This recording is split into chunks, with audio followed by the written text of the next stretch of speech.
The Wild Wild West. Well, anyway, we're here live. Welcome to the podcast. We're here with Harry. Wow, wow. Yep. Hello, Harold. Harold? Is it Harold? Or Harry. Just Harry. Harry. That's your government? Just No, right your there. government's Harold. Government's Harold. No, it's Harry. You lie like a You were rug. born I Harry? can show you Nobody's- my license. Like It's the Harry. prince? Yeah. Like Prince Harry? Yeah, exactly like You that. are the prince of podcasting. The prince of comedy, Harold. Take my hat off to do business, dude. You just showing off your fucking cool hair, Oh, dude. It looks please, nice. dude. What, my see it. haircut? Yeah. I didn't get a haircut. I No, need but one. the way it's sitting from your hat I didn't looks know. nice. Yeah, it's all slicked back. I'm getting a buzz, dude. Are you really? Buzz. You It's look time good for with the summer. buzz. Yeah, you do look good with a buzz. Thank you, guys. I'm always worried about getting a buzz. I think it's think off-putting. I think you look good with it. I do like you with a mullet though too. Yeah, but it became it was a spoof. And it was a cool haircut. Yeah, So it was like, I thought it was funny, but everyone was like, nice, cool haircut. And I was like, yeah. it's supposed to be a joke, but Do I'm you like buzz 12 years yourself? late. Huh? Do you buzz it yourself or do you go somewhere? I go somewhere.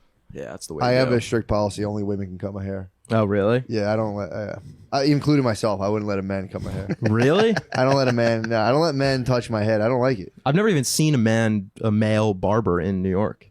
There's a couple down the street. Tommy cuts my hair. Really? Yeah, I just go downstairs. He's hammered. He's like, oh. took a chunk out. You're fine. Yeah, I have nothing No, against he it. does a really good job. Yeah, just, He's a good hair cutter. you're like a woman just scratching your head. Yeah, her tits are right in your face the Yeah, whole You time. know what I on mean? you. Why would you deny Yeah. yourself that? I don't know. I wish I had don't a... understand. What's Yeah. why would you not do that if you have the option? You'd have to be foolish. You have some fucking old guy's glasses in your face, like tits. I'll take tits. Tits. I have the choice, free will. Yeah. Tits are I'll definitely the way to determine my go. future. That's one thing that was hard growing up. Is my sister's a hairdresser, and occasionally I'd get my hair cut in the kitchen.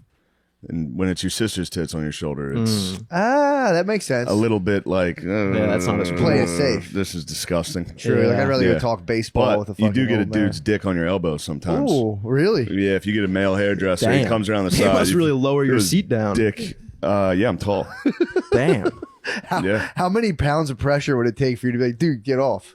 I mean, you got to not move.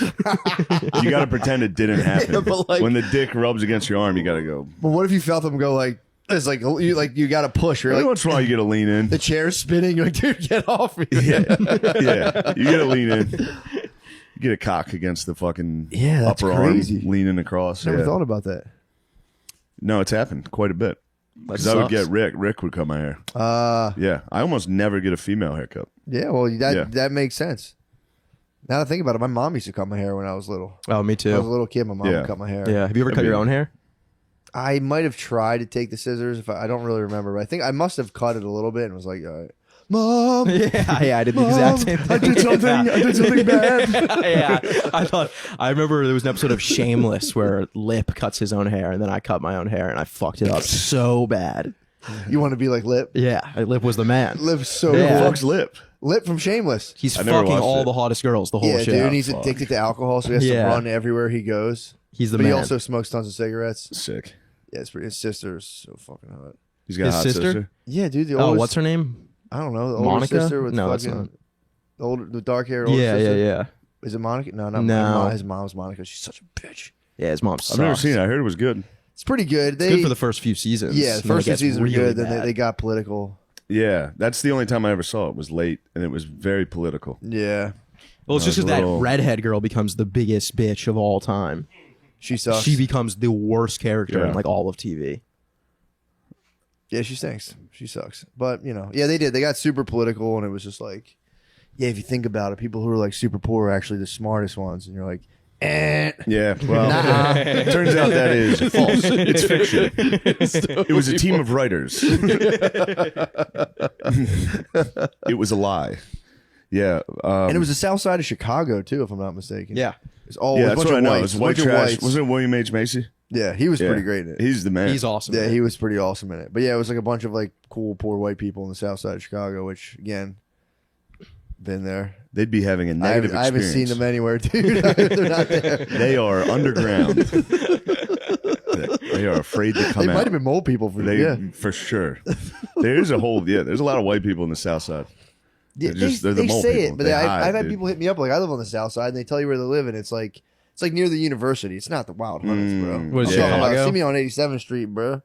See me on 103rd, bro. Old block. Don't talk to me about Bang, motherfucking bang. 67th Street, dude. Come on. Yeah, that's how it was with like West Philly. I'd be like, yeah, we live in West Philly. I'd be like, where? I'd be like, right next to Penn. Like University City, West Philly. Yeah. Yeah, we live in between. Although we Penn and were Crestwood. right on the border of where Yeah, dude. Mantua. We're in the forgotten bottom, bro. It was tough. Oh no, what's it called? I think it was called like the down Underworld? bottom. No, I think it was called the down bottom. It is. It's the Yeah. forgotten bottom's Grace down outside of Grace Ferry. We're in the bottom. Like some lump informed me. He's like, you're actually in the underworld. And I was like, dude, why are you guys? Why do you guys live in Mortal Kombat levels?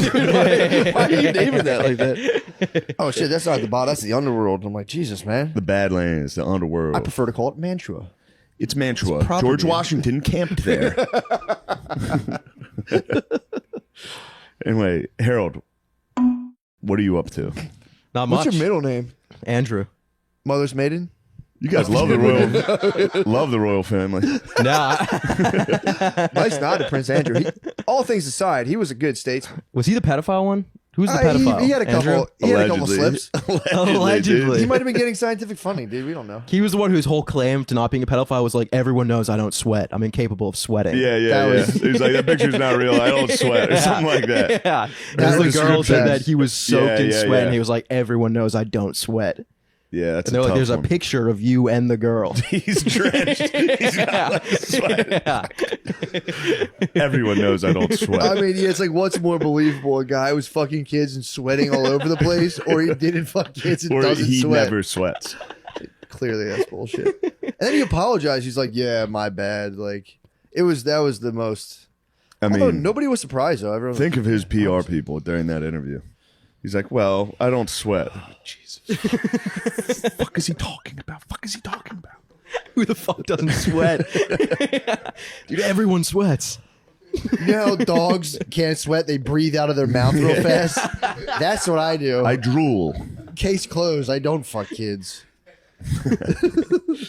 I expel moisture through my mouth. Speaking of scientific dorks, dude, you see Rogi's body slam that dork? Dude, did you see that guy's response? This actually was concerning when people are going like, anyone can debate. That doesn't mean you're right. Now they're like, Oh, yeah. and it's like, dude, okay, fair enough argument, but what's the point of science? Anything can be, any study can be tweaked in a way. It's fucking Sure. bullshit. That's such a bullshit way to approach that. Being like, debating. Do not debate him. That is how we, It's fucking bullshit. yeah, it's a good move for the left to be like, debates don't count because Yeah, that's we crazy. got some important debates coming up and Bro, we just watched fucking their Chernobyl. guy can't talk. We just watched Chernobyl, dude. We and all of a just saw sudden they're Chernobyl. saying they're going to act like the word doesn't have it. It's like the people express ideas freely. Like, yeah, right. Yeah, dude. right, dude. No And chance. Why wouldn't they want some dude, an environmentalist, to go and debate a guy who's, I would say, probably cozied up to Big Pharma pretty like? Why wouldn't they want that? Just for the fun of it. Let I him don't talk. know. How much aren't they offering? Like $1 million? I No. think yeah. it's gone up. 100,000. That was Rogi's, Then but he then other upped people it. jumped in and were like, we'll donate too. It's Yeah, up. but dude, he was like, yeah, talk to me when you have 50 million for me. It's like, brother. Jesus Christ. Brother. 50 mil. He was like, you could easily get that between the three of you. It's like, yeah, but they don't think the thing you're doing is good. Why would they give you $50 million to do it more? That got me fired up. I saw that whole exchange. I said, Yeah, that was Saturday night. He was tweeting he was really tweeting. Yeah. He was getting after it. they're like, there's like this poor man. They're attacking him and his right wing mudslinger sewer creature. It's like, shut up, you dorks. Yeah. Mark Cuban got involved. I'd like to give him What a did Cuban wedgie. say? I don't know. Bullshit. He immediately tried to sell his pharmaceutical venture. What's his? I don't know. I don't know what it is. Yeah, he's got some type of thing where he was like, Life Plus. also, check out my shit. Yeah. Remember, didn't he tweet out during the NBA Finals, or what was the game that he tweeted out? And he was like, "Who's illegally watching this?" Mark Cuban. It's kind of that's billionaire status, Yeah. though. Just be watching a game, and be, having billions of dollars, and being like, Yeah. everyone should pay their $7.99. To see the Mavericks. It was during I think it was the Celtics Heat Game 7, and he was trying to get people to. He wanted to know how many people were illegally streaming. I like how billionaires are bad boys. They're like, I'll talk about it. Yeah. I'll talk about illegal streaming. I also like how Mark Cuban brought in Kyrie Irving. Did he? Yeah. Beast. Mr. fucking left wing was like, I don't care if he's denies the Holocaust. Get this guy on my team. We gotta win. He didn't deny the Holocaust. He just retweeted the documentary. He did the right thing, of That's course. such like a silent like. That's such a funny move. I'm gonna retweet that and then just log off. I mean, it was interesting, dude. Obviously, I'm team to Kyrie For sure. obviously. No, I know. It's just so funny, though. Yeah. It is so funny to be like, dude, he just retweeted a documentary. I hear people say it all. He retweeted a documentary. Yeah, He didn't make the documentary; he just retweeted it. He just promoted it heavily. Yeah, dude. Just because he doesn't mean he agrees with everything. Just that the Jews have been lying about being Jews. who the real black people are, Exactly. or who the real Jews are. I'm sure he fucking, hates the Holocaust, but Yeah, I think I can speak for Kyrie and say I think he hates the Holocaust. he's probably upset about it. Yeah. Well, not actively upset, but I'm sure if you bring it up, he would go, "That wasn't good." Yeah, that was terrible. Yeah. Honestly, he could have a little bit of guilt being like, they got the wrong guys. Oh, true. A little survivor guilt. It's like those guys didn't even deserve it. These guys are so ill-informed. They're so ill-informed, dude. Yeah, the Nazis fell, victim to fucking That bad is information. a strike against the black people are the real Jews argument. Is the guys who were like really interested in finding out who Jews were Yeah, targeted white Jews. true. You know what I mean? You think they would have done the research? Like Yeah. Hitler would have done a lot of research. And that was part of a good part of like the Nazi campaign of information was like those types of documentaries, basically. You know what I mean? What's that? They were turning over like wild. Oh yeah. You know what I mean? It Yeah, would they're have been going like, through historical. They were like, we're the true they were like Aryans. myth, history. Yeah. They were getting into all of it.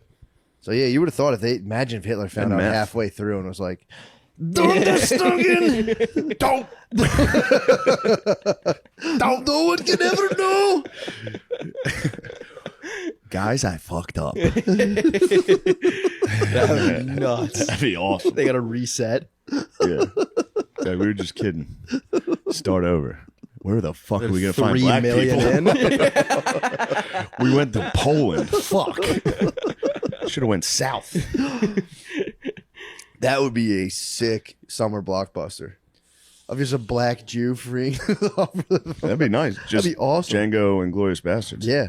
Yeah. But it also holds a whole thing where it's like, he's like, we're the true Jews. Hitler, you idiot. Hitler's like, get him. Tries to chase him. All the fences of the camps, they didn't know they built them like 6 feet. He's talking. Just clearing them. What? Just sprint through like those fucking barracks walls. He's just unstoppable. What is this? Get him. I was listening to the Thomas Jefferson. No, it's not Thomas Jefferson. Alexander Hamilton book.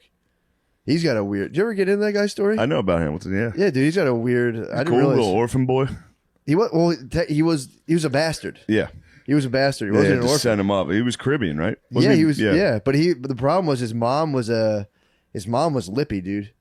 She was married to this guy who came in. They think the original guy actually was a Jewish guy who was hiding the fact that he was Jewish, but he married Sick. Alexander Hamilton's mom. The mom wasn't listening to him. I think she might have had some extra marital affairs, and he just sent her to jail. He was like, "Yo, this lady sucks," and he locked her. He got her into Nice. like a plantation colony prison for 4 months, and then she came out, and he was like, "Now she knows what's up," and she just left immediately, abandoned his whole family. Yeah, so she met another guy, and that's how Alexander was born. He did something with the court. The original husband was like, "Yo, she left. None of her marriages will ever be valid." So then she had a kid with Alexander Hamilton's dad. And then that way that's why he's a bastard. Because they're like, no, that lady can never have a marriage. She was she went to jail for being a slut. Nice. Damn. She went to slut jail, dude. They could Law lock people tank. up for that? Yeah, dude. She did 3 months. Hard time. Dude. 3 months? In like a fucking it was Caribbean plantation. Yeah. That's hell. Damn. I think they dug a hole in the ground. You just sat in like a little thing, like a little like You just hobbit thought house. about your actions? But yeah, you just chilled. Were they trying to like reform sluts back then? I think so. Bad wives specifically. Damn. If you're a bad wife, Sluts still go there though. oh, you know what I big mean? time. To the hole in the ground? No, they go to the Caribbean. There's something in yeah. there. It's like when turtles go to the same island. Sluts just have to get down there. Steel drums. They're called. They feel Yeah. a force bringing them to the No, Caribbean. Hamilton's the man. Yeah, He's a good I boy. want to get. I wish I got further into that. I could have brought more to the conversation about Hamilton, but I just know Sorry, about he his- links with Washington, and then Washington True. loves him. Yeah, That was in that Marquis de Lafayette book. They were his two bros. the homies. Yeah. Yeah. It's a shame though. He was just fucking tortured by his bastardist past. Yeah. Read the book and then watch Hamilton. I'm reading the book Broadway. Hamilton was based on right now. Yeah. I tried to watch Hamilton. It was so bad. It stinks. Yeah, it was just like, dude, give me the story straight, man. Yeah. What the hell? What's all this crap, dude? You don't like the songs? No. No, the songs piss me off. Really? Almost more than any other songs. I Yeah. love I musical turned it on. It songs. was like, it's Christmas time in the West Yeah, Indies. It was like, what the fuck is this? dude, there's some good ass musical songs. I mean, dude, Hamilton's don't get me started not on great. They it. are good musical songs. Yeah. Tradition. I mean, Fiddler on the Roof had some bangers. Yeah. Phantom of the Opera. I don't know any of those. Oh, What's Give the me big this one? Give us what's the big one? Once I hear it. sleep he came to me. You don't know that? That's It's awesome. It's a banger. The Phantom of the Opera is here. I know that Oh, one. That nice. was nasty. Inside your mind. That's pretty sick. Dude. Wicked. If you Wicked think got about some just this, say it bangers, was too. Phantom of the Opera with a fucked up face. You just sent it to me. I was texting you. Fuck. oh, who'd you say was You doing? sent it. You sent it a gif of the Phantom of the. Oh, it was me Yeah, with you- the cold you- sore. you- cold sore. I got a cold sore in my mouth. And I was I didn't like, want to fuck, out I have to your do a biz. show. Yeah, I said you should fan of the opera. Fan of Do the half a opera. man. He's so funny. If you filmed your special with the fucking Phantom of the Opera mask on. Thank God. The cold sore is almost done. Would have been a soul crushing defeat, dude. Oh, for That the- would have for the been new special. For awesome. the special to have CGI a it off. fucking disgusting herpes on my mouth. That dude, you were bemoaning it. That couldn't have come at a better time. Perfect time. It was crazy. Yeah. Yeah, 'cause No, now you you're won't even definitely have not to going to think get about one. Now the stress of this induced a nice herpes on my mouth. Yeah. Are you stressing? I am stressing. And last night didn't help. I was watching. This is a funny story. I was watching Fox News over my dinner, and they cut to a preview for Rob Schneider's new special, and then it just one of his jokes is just exactly the same as mine. And I was sitting there eating dinner, and I was like, "Oh, It's also such a unique way for someone to spin out as know. watching Fox News and seeing a comedian with the same being like, what the what fuck? are the odds?" I haven't watched Fox News in months. I was like, "Fuck it, I'll just put on some TV." Yeah. While I'm eating dinner, and then it just cuts to a guy doing my material. It's like, wait, That's how do we have this? I'm doing it anyway. Then all day I've been walking around in my head, just like, I'm fucking doing it. Who cares? Obviously, I didn't see it. I've been doing this material for fucking 2 years. That's I never torture. saw that. That's torture. Well, yeah. Yeah. What a wild way to find out. Yeah. Fox News running ads for stand up. And it's just the one joke they used in the trailer. Yeah. Just funny eating it. It's for real. That's exactly what I did. I was like, I just heard it slightly, and then I heard it. Yeah. He's like, Joe Biden's like if Joe Biden were a dog, you'd put him down. And I was like, fuck. That sucks. Kind of like an integral part of that whole fucking. No, that's a byline, Yeah, bro. it is. It is. I'm keeping it, dude. Yeah, for sure. you Mine's should. different, but it's still, yeah. It's a byline, bro. I thought you were talking about a whole, like, No, I'm sure, though. Chunk. That happens. That happens. it's gotta. It's always a bummer. Nothing worse. I had to drop something. Nothing worse is when someone tells you about it, too. Someone messaged me. It's like, just don't even tell me. Yeah, someone messaged me, said I was cutting real close to Tom Segura with a thing about once you have kids, you don't care about your dogs anymore. Oh, yeah. I He's got a dropped- bit about Yeah, that. it's fucking- Yeah, but that's also. yeah. And it wasn't nothing. It wasn't integral. It was There's just premises that are very common. true. That happens. Yeah, but no, it's the worst feeling. You're like, what else of mine's already been fucking Oh, yeah. done? Everything I'm saying has been done. You think that? You No. do. And then you see it, and you're like, or like you see where you, like, Mm-hmm. you're like, oh, fuck, is that where I got that? Like something like that, where you're like, oh, no. You start thinking maybe you osmosed the thing. Yeah. Maybe you osmosed that idea. And yeah, I got my osmos from Rob Schneider. I was like, Yeah. Schneider's the man. he is the man. If he saw you right now, He stood up he'd for clasp hands. Yeah, he'd see you right now. He'd He clasp was like hands. very vocal during the SNL Yeah, thing. dude. Was he really? Schneider was Yeah, all man. over it. He'd fucking Was he on great, SNL? Yeah. Yeah. He'd for a great long time. minds. He'd go great minds, Yeah. bro. Great fucking minds. Schneider's the bro. Yeah, dude. There were some of those bros. Brewer's the bro. Brewer's the ultimate bro. Absolute bro. I had when I rode back with this Uber driver, the way up, I told it last week, I was saying it was a guy from like Afghanistan, beast, came back with this just dude from like, northeast Philly somewhere. And I just assumed we were on the same wavelength. So we're talking about stuff. Start talking about the vax, and I'm going like, "Oh, dude, he's putting the bat signal out. I'm gonna drop it on him." Be like, "Yeah, dude, fuck that." And he was like, "Actually, I needed it. My father would have died without it." I was like, "Oh, shit, my bad, dude." I was like, "My bad." And then we started talking. Then we started talking comedy. I'm like, but he was being nice. Then we started talking about comedy, and he was like, "Yeah, I saw Jim Brewer." I'm like, "Yeah, he's the man." He was like, "Yeah, he's just fucking right wing now." And I'm like, "God damn it, dude! I can't talk to this guy about fucking anything." Yeah. Well, he was like, "You can't really tell, but I think he's kind of right wing," and it was just kind of like. He's like, yeah, well, he talked about Trump, and he was like, yeah, well, Trump gave everyone permission to be racist, and I was like, I quit. I fucking quit trying to be your White boy on Uber this ride driver? home. Yeah, I quit trying to be your boy on White the way Uber home. drivers are the worst thing imaginable. like when you go on the road, I always Yeah. get white Uber drivers on the road. Outside of New York, cities, there's yeah. white Uber drivers. Yeah, yes, and sir. they on, like- don't stop talking. They do I not. like the chat. I I like the hate chat. the chat. I don't like the chat. I don't like the chat of telling you all about the town. Yeah. Yeah. Was it? Yeah. Well, remember when we got to South Carolina? That guy just gave us the tour. Yep. It was kind of nice. I He did hit us with some good I stuff. I had the one guy the one time who just went, yo, they have beer there. Beer's Oh, the pretty Mexican good. guy. Yeah, Mexican guy. The beer there is Yeah, they so have a good. beer there. That's a beer. They have some good beers there. I got hit with that guy though. That same type of guy. I was doing hyenas during the pandemic, and it was the first one I did that was like packed in Texas, and I was like, yeah, fuck. I was at the bar. I figured this bartender from fucking Fort Worth, Texas, was going to be pretty cool about the vax being gay. Yeah. And I was like, dude, the vax fucking bullshit. I was like, COVID's fucking bullshit ananyway. He's like, I was on a ventilator for 3 months in the hospital. And I was Jesus like, Christ. my bad, dude. Was it like a man buttoned up like bartender, or was it like just a regular dude? I remember bald head, fucking like looked like a Texas man.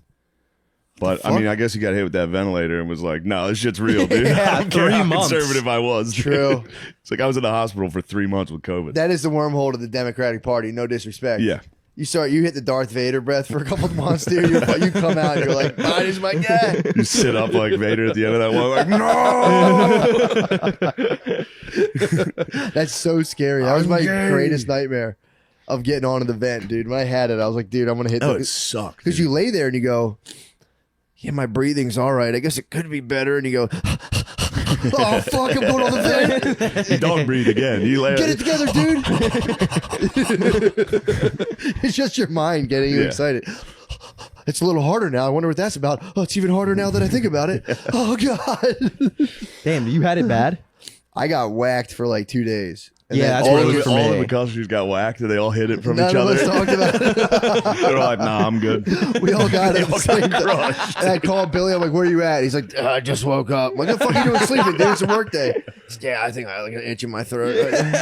Everyone hit it from each They're all other. devastated. That's so funny. That's hilarious. Are they like you though? Are they like slightly hypochondriacs? Probably. Yeah. Where they're all like, "Oh no, it's hard to breathe." I guarantee Billy for sure is. Yeah. All my brothers probably are.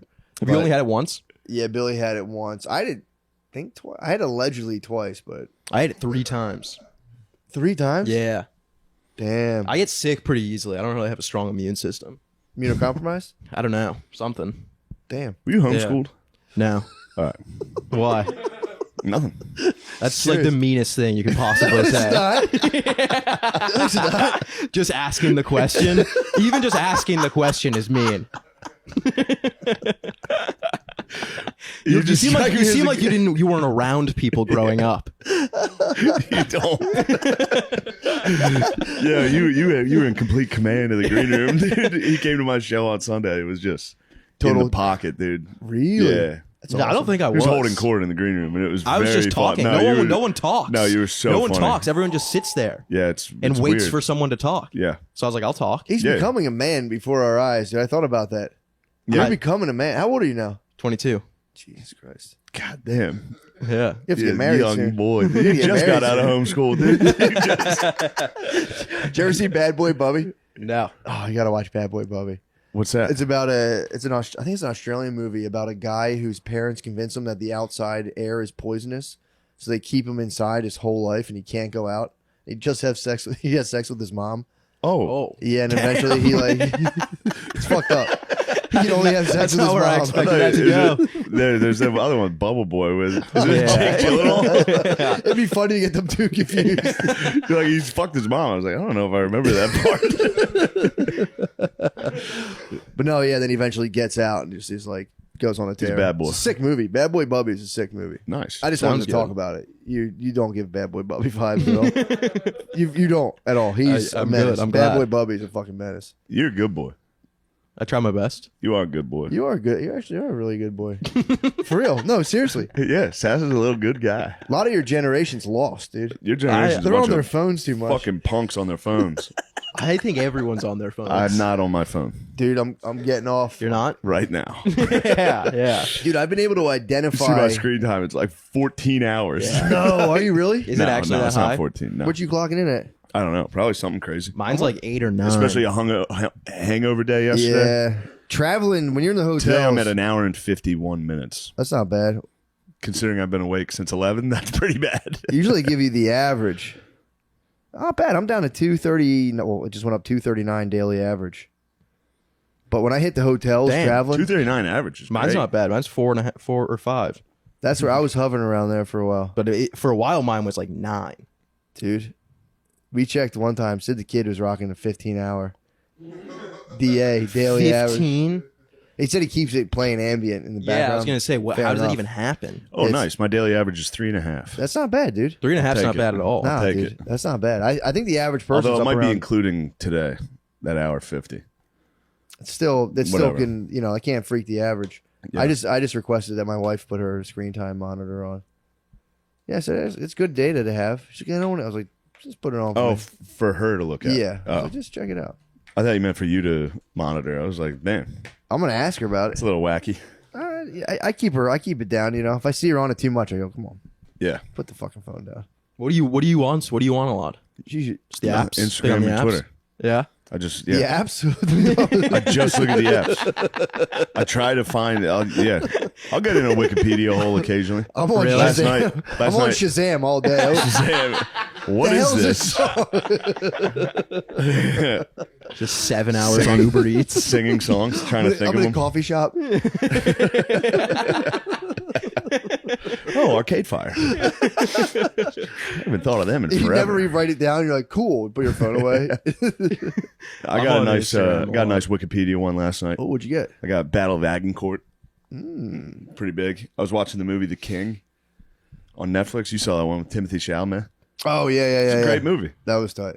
It's awesome. Anyway, If you're tired of always having to stand outside in the rain and snow to get your nicotine fix, it's time to try something new. Lucy lets you get your nicotine wherever and whenever you want it. let's go. Whether- Airplanes are the best. Oh, for fucking sure. Whether you're a gum man or enjoy a badass nicotine pouch, Lucy has the best nicotine products in the game. Choose your strength and your flavor with options like apple ice, mango, and espresso. There's no wrong pick. My favorite's mango. Oh, yeah.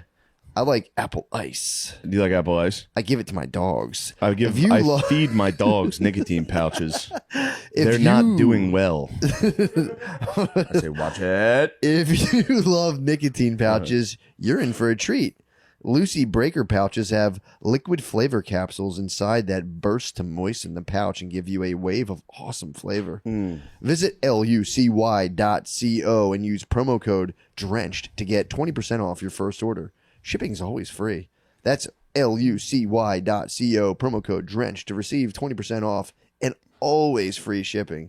Here comes the fine print. Lucy products are only for adults of legal age and every order is age verified. This product contains nicotine. Nicotine is an addictive chemical. Boy, is it ever. All right. Guys, smoking should be fun. If you're having coughing fits every time you take a sweet hit, it's time to get Freeze Pipe. Freeze Pipe gives you the coldest and smoothest hits that are easy on the lungs. Just pop the pipe's glycerin chamber into the freezer for an hour. As smoke passes through the chamber, it's cooled by over 300 degrees. Personal endorsement, talk it up. Dude, how blazed did you get the other day? I on that? get, when I pop that fucking chamber in and get high. Dude, I love getting high. you do handstand bong rips, so it goes right to your head. I do I sit here by myself and I do handstand bong rips And you smoke a with my cig right ice after. cold chamber. My fucking never mind. Whether you're into pipes, bongs, or bubblers, Freeze Pipe has you covered with the most comfortable way to smoke. Guys, there's over 1,100 reviews and a 4.4 star rating. Get ready to be popular at every party when you bring your Freeze Pipe. Bring a Freeze Pipe to a Communion fucking party. house party, dude. To a kid's fucking birthday party. Say, guys, don't worry. The bong rips we've been taking are too harsh. I've got a solution. So, for a premium smoking experience at everyday great prices and free shipping, visit thefreezepipe.com and use code DRENCHED for 10% off your entire order. That's the THE freezepipe.com and use code DRENCHED for 10% off. freezepipe.com/drenched. Come on. It's almost the 4th of July, and the real American dream is having smooth balls. Celebrate freedom by picking up Manscaped's Performance Package 4.0 with everything you need to get grooming. It includes a lawnmower 4.0 with cutting-edge ceramic blade and an LED spotlight so you can shave in the dark of night. The kit also comes with Manscaped's Crop Preserver, Ball Deodorant, and Crop Reviver Ball Toner. You know what I've noticed about all that shaving cream stuff? What? Girls like to use it to shave their pussy. It feels good there, I can too. see that, yeah. So, if you have a girl living with you, she'll shave her pussy with your Manscaped stuff. Little woman. And it looks nice when it's shaved. True. Glistens. I go, whoa, what are you, 12? It's a fair question. What did you hit a time machine and now you're Would you 12? hit I a need time to machine and know. your pussy went back in time? You have to tell me. I don't want any trouble, ma'am. The kit also comes with Manscaped's Crop Preserver Ball Deodorant. If that's not enough, they're also throwing in an anti-chafing boxers and travel bag. That's something we need for the summer. Ooh, I think I have them on right now. So you're prepared for wherever your celebration takes you. Riff on trimming pubes. There's nothing funny about it. I There's shave literally them. nothing to riff about when it comes to shaving Yeah, pubes. I put it. It's serious business. I go into the toilet. My wife goes, "You're getting them on the floor." And I say, "You leave fucking hair in the shower." She said, "It goes down the drain." I said, "You can clog the fucking pipes that way." Yeah. And I said, "Just leave me be, all right." That's my trimming pubes experience. I'm trying to look nice for you. I love when I have a presentable penis and nuts. I'm going to meet your parents. Want to make your face as smooth as You want your my cock to be covered in hair when I meet your parents? My cock is hairless. I sweat right in my khaki where my pubes are, and everybody knows. Everybody knows I have a giant bush. Everybody's been laughing at me. Want to make your face as smooth as your balls? I'm about to meet your father for the first time. My cock's gonna be fucking smooth, dude. He might check it. Add on a Manscaped Beards Hedger trimmer to be the bald eagle you dream to be. Take your freedom bells to the next level by going to manscaped.com and get 20% off and free shipping with our discount code DRENCHED. That's manscaped.com, code DRENCHED for 20% off and free shipping. Get your independence back this Independence Day and unlock your confidence with Manscaped. What the fuck are they talking about? Back to the show. So what happened? What happened? Battle What of was- Agincourt? Yeah, Just what a was fucking the English killed all the frogs. Frogs outnumbered them like 3-1 and got killed. What? Wait, what? That was a real fight? Yeah. Yeah. Damn. How did Yeah. they do it? What was the strategy? It was the English longbow was big, dude. That was yeah. big. And then the frogs got stuck in the mud and they were smashing against each other. And then King Henry executed all of the prisoners. Which was Really? pretty weird back then to do. Just out of nowhere? Yeah, he executed like 10,000 10,000 strong, but he executed like for real like maybe 2,000 Yo, prisoners. didn't break a single bead of sweat though, dude. King He Henry can't sweat. It's just the royal blood. Never, can't get off their phones, dude. never interrupt the podcast ever again. I was talking about the Battle of Agincourt with my friends that I vaguely remember. I vaguely remember the details that I'm trying to. No, that's all you need. The guy fucking the frogs got stuck in the mud. The frogs got stuck in the mud. Longbow. Yeah. And then the lady blew in that one dude's ear and he fucking missed. Robin Hood, Prince of Thieves. Yeah. How sick. Did you ever watch the music video for that song? Robin Hood? Yeah, Prince of Thieves. It was fucking Bryan Adams. You know what I'm talking about? No idea. Shazam it. Dun, dun, Yeah. dun, dun, dun. Is Shazam like a build-in on Siri yet? Well, you gotta play it, dude. Oh, dude, it's the music video is so fucking good. I would die for you. You never heard that song? I might have. Everything I do. Oh yeah. And I everything don't think I've heard it. Yo, That one? Yo, Sass, when you're alone with a girl, let me tell you about this. This is gonna blow your fucking mind, dude. The music video is so fucking nasty. Right now, you guys are on a couch, just ate dinner. You go like and you're this. holding hands. You're holding, You go like this. you guys are holding both hands at your house. It's going like this. And you're in your head, you're going, fuck, I forgot to shave my pubes. Oh shit, I forgot how long my pubes are. Oh fuck. Oh, I didn't wipe my ass all that well. Oh no, I have shit in my pants. I'm gonna have to tell her. It's gonna stink down there. I hope you don't mind a little stink. Bryan Adams, dude. This is Yeah. a hunk, dude. I didn't know this was Robin Hood, Prince of Thieves. I've never heard this Yeah, song. dude. Tell me it's not worth fighting for. Yeah. Damn. Yeah, dude. Good song. That song's It's a beautiful, great bro. song. People want to listen to that and not debate, dude. Don't tell me, dude. You gotta listen to that, and then you gotta go on the JRE experience and debate. Debate. He needs to listen. That doctor. That fucking. That dork, dude. I hate that. He needs to fucking come down dork, from his dude. ivory tower, dude. I was so mad at him. And all Were you those people keeping up? being like, You were we really need keeping to up? protect this man at all costs. Did he invent the vaccine or something? No, Yeah, they're acting like Yeah, what the hell did the guy do? I forget. I don't think he's ever done anything. For real? I think he helped patent one of the Watch it. Yeah. Watch it. Then how am I going to get to the gym? Call an Uber. Call an Uber to the grocery store. Then what? I'm just stuck here? That's crazy. Did you see that? What? There was a thing. Someone's Ring doorbell foot. That was actually kind of invasion. Yeah, of that's privacy. bullshit. Oh. Wait, what was it? What was it? I think I might have seen it. There's this guy. This guy. No, but I will say this. They're hitting him with abusive, and it's like, no. Yeah, that was. Being a brat is being a brat, but it's not It's being abusive. a brat. Wait, was it fucking what's his name? Crowder. Yeah, it was Crowder. Crowder. Being a Yeah, I brat. saw it. Yeah, that video was crazy. And who knows what she did before that, dude?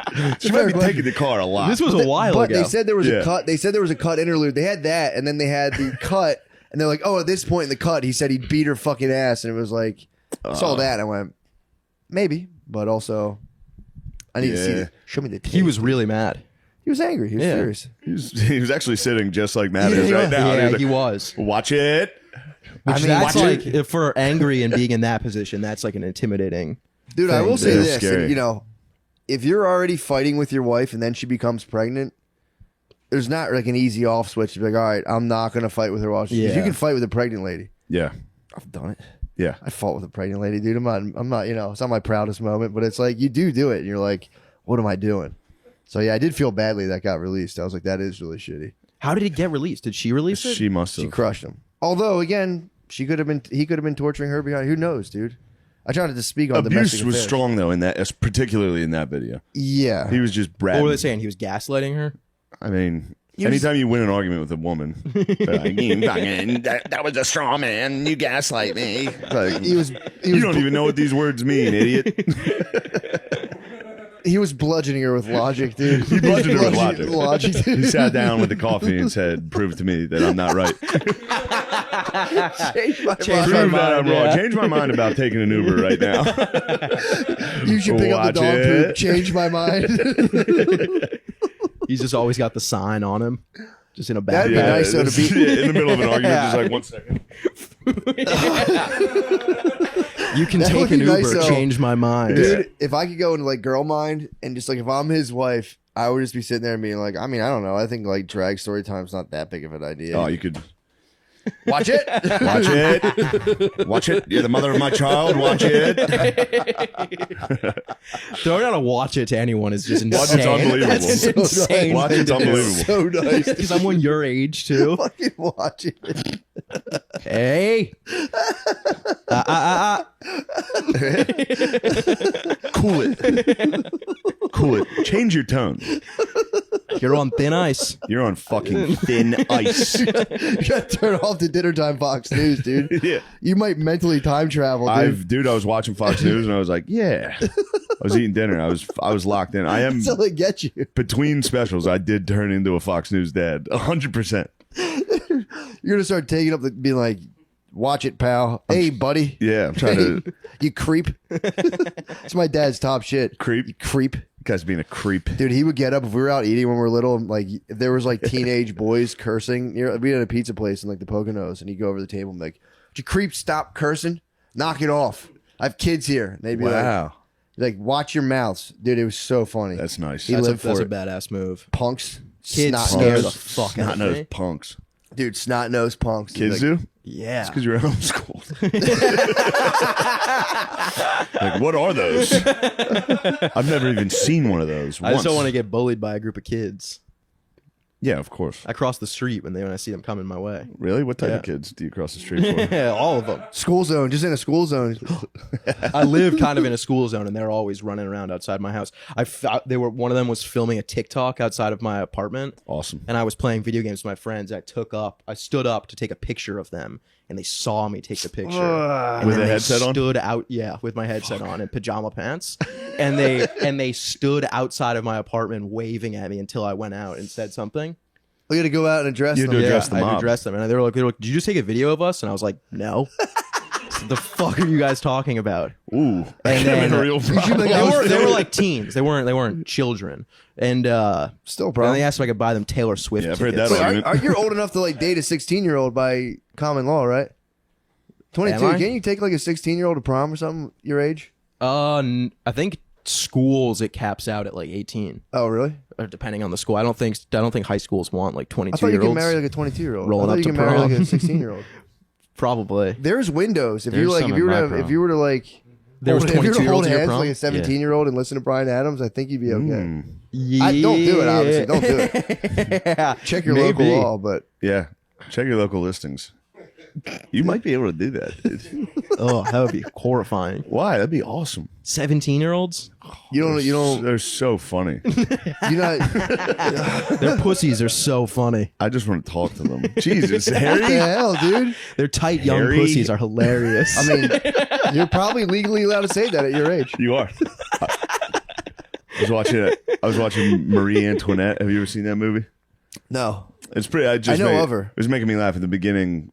Austria gives Marie Antoinette to France as like they're like, we need to become allies and like solidify this. It's just funny to see them being like, here's a sweet little piece of pussy for you. Yeah, true. Deal. We're friends now. Here's a 14-year-old's pussy. We're gonna send it over there. Well, the whole country was. What was the whole? They hated her, right? Towards the end, yeah. Towards the end, yeah. They cut her fucking head off. But yeah, I know they did that.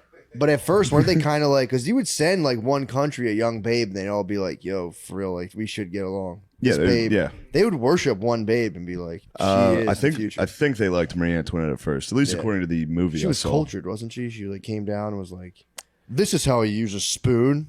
I'm not French sure. farmers were like, the "Oh, movie was, I doubt, extremely accurate historically.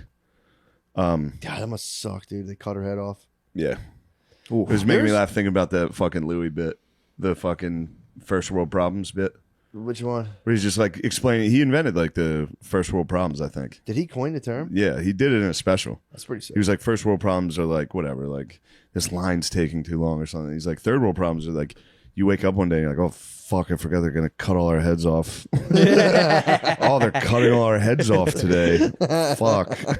The whole time I was watching it, I was like, God, I can't wait till they cut all these people's heads off. Yeah. Just gay Frenchmen running around in their fucking dumb outfits, like, woo, love making, the passion.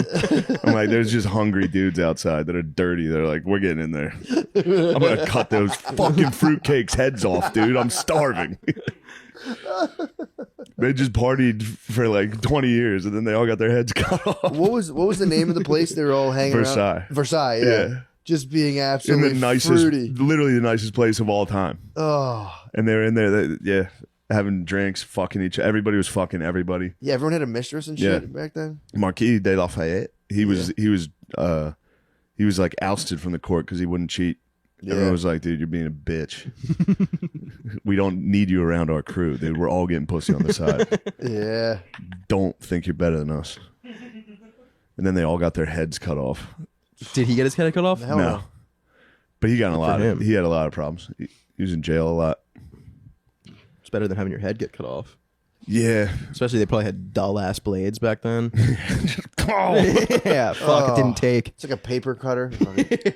Yeah. Head cut off is pretty funny.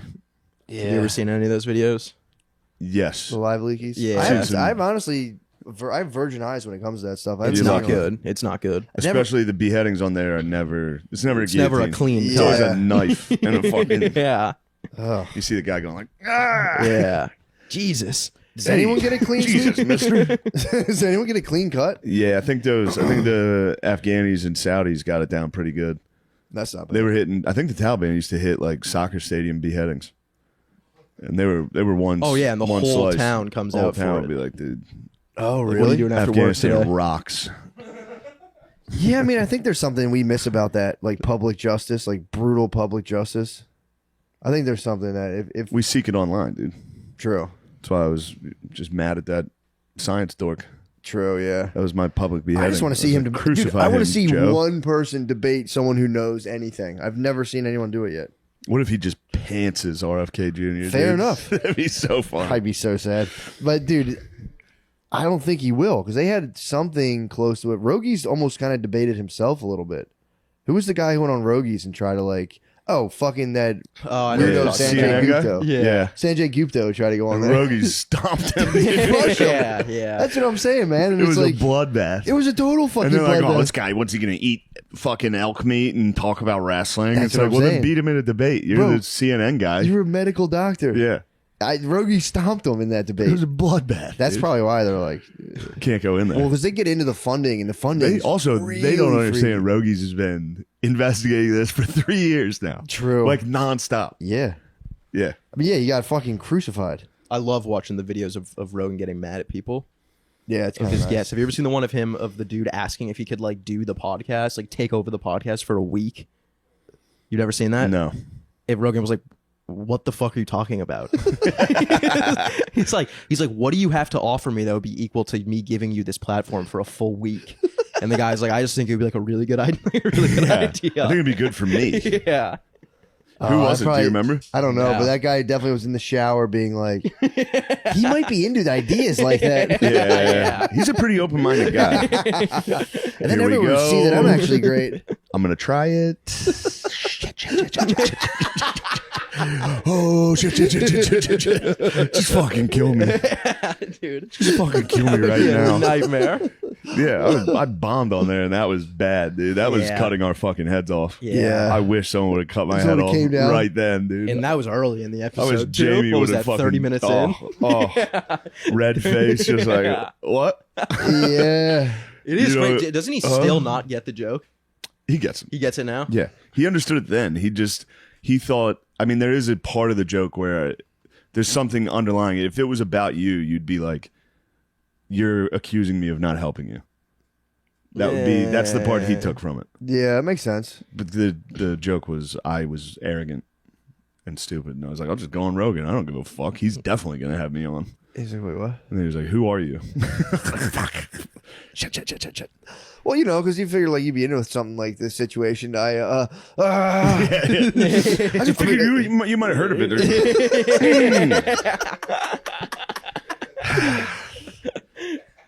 How long after did you go on? It's like 2 years. Oh, okay. Oh, Year- so you had, it was 2 year and years a half. after. Yeah. Time is flying, dude. Yeah, time's flying. What the hell? That was 4 years ago this September. Huh? Damn, 4 years ago? I think 4. That's Huh? crazy. 3 or 4. Oh, you're right. It's think it's 4. 2023, dude. Yeah, it was 2019. That's wild. September 12th, 2019. I was in high school. I remember the date because it was 9/11 when I got the news that I was going to be on. That's pretty. That's It's a great significant. 9/11. Yeah, it was a good 9/11. It was another good 9/11. Yeah. True. Add it to the board. So far, I've had nothing but good 9/11s. No, the one, The one first bad one one was spoiled the bunch. nuts. Yeah, Recess all day. true. Had no clue what was going on. I got to watch TV in the daytime. Get to watch TV in class. Teachers are crying. You're like, this is crazy. Your Teachers enemies, are sobbing. your You're like, what are enemies they? fell, dude. We had to go to the church. Teachers You went to crying church? is the We went to worst. church. They sent us right home. We went to church, and then certain kids started getting picked up. And I was like, damn, I wish my parents would fucking pick me up. Of course they didn't. Yeah. I just spent the full day at recess. Did you guys get did you guys have school the next day? I don't remember. I think do not I recall. think we I'm had pretty sure school we the just- next day. yeah, no I one- think it was business as usual. And then that was when everybody started talking. They were like, they're going to get us. They're going for fucking. Mechanicsburg has such a huge Navy depot. They're like, dude, they're targeting the Navy depot. New York City was first. Mechanicsburg is next. They want Mechanicsburg. They did get fucking Somerset. Oh yeah, crashed. Who to the knows? ground. They were trying to hit those wind turbines, in the Fertile Crescent. trying to up the price of oil. It took me years to understand the significance of that. I was kind of like, "What's the big deal?" Yeah. New York. I was like, "Okay." It's like a bunch of people died. I'm like, seems like a decent amount, but Yeah. It's crazy that they thought it was like 20,000 people. Yeah. I mean, Originally. they did the math on how many people work there every day. Yeah. And it's like an insane amount. Yeah. Who would Yeah. have thought we had 18,000 quiet quitters?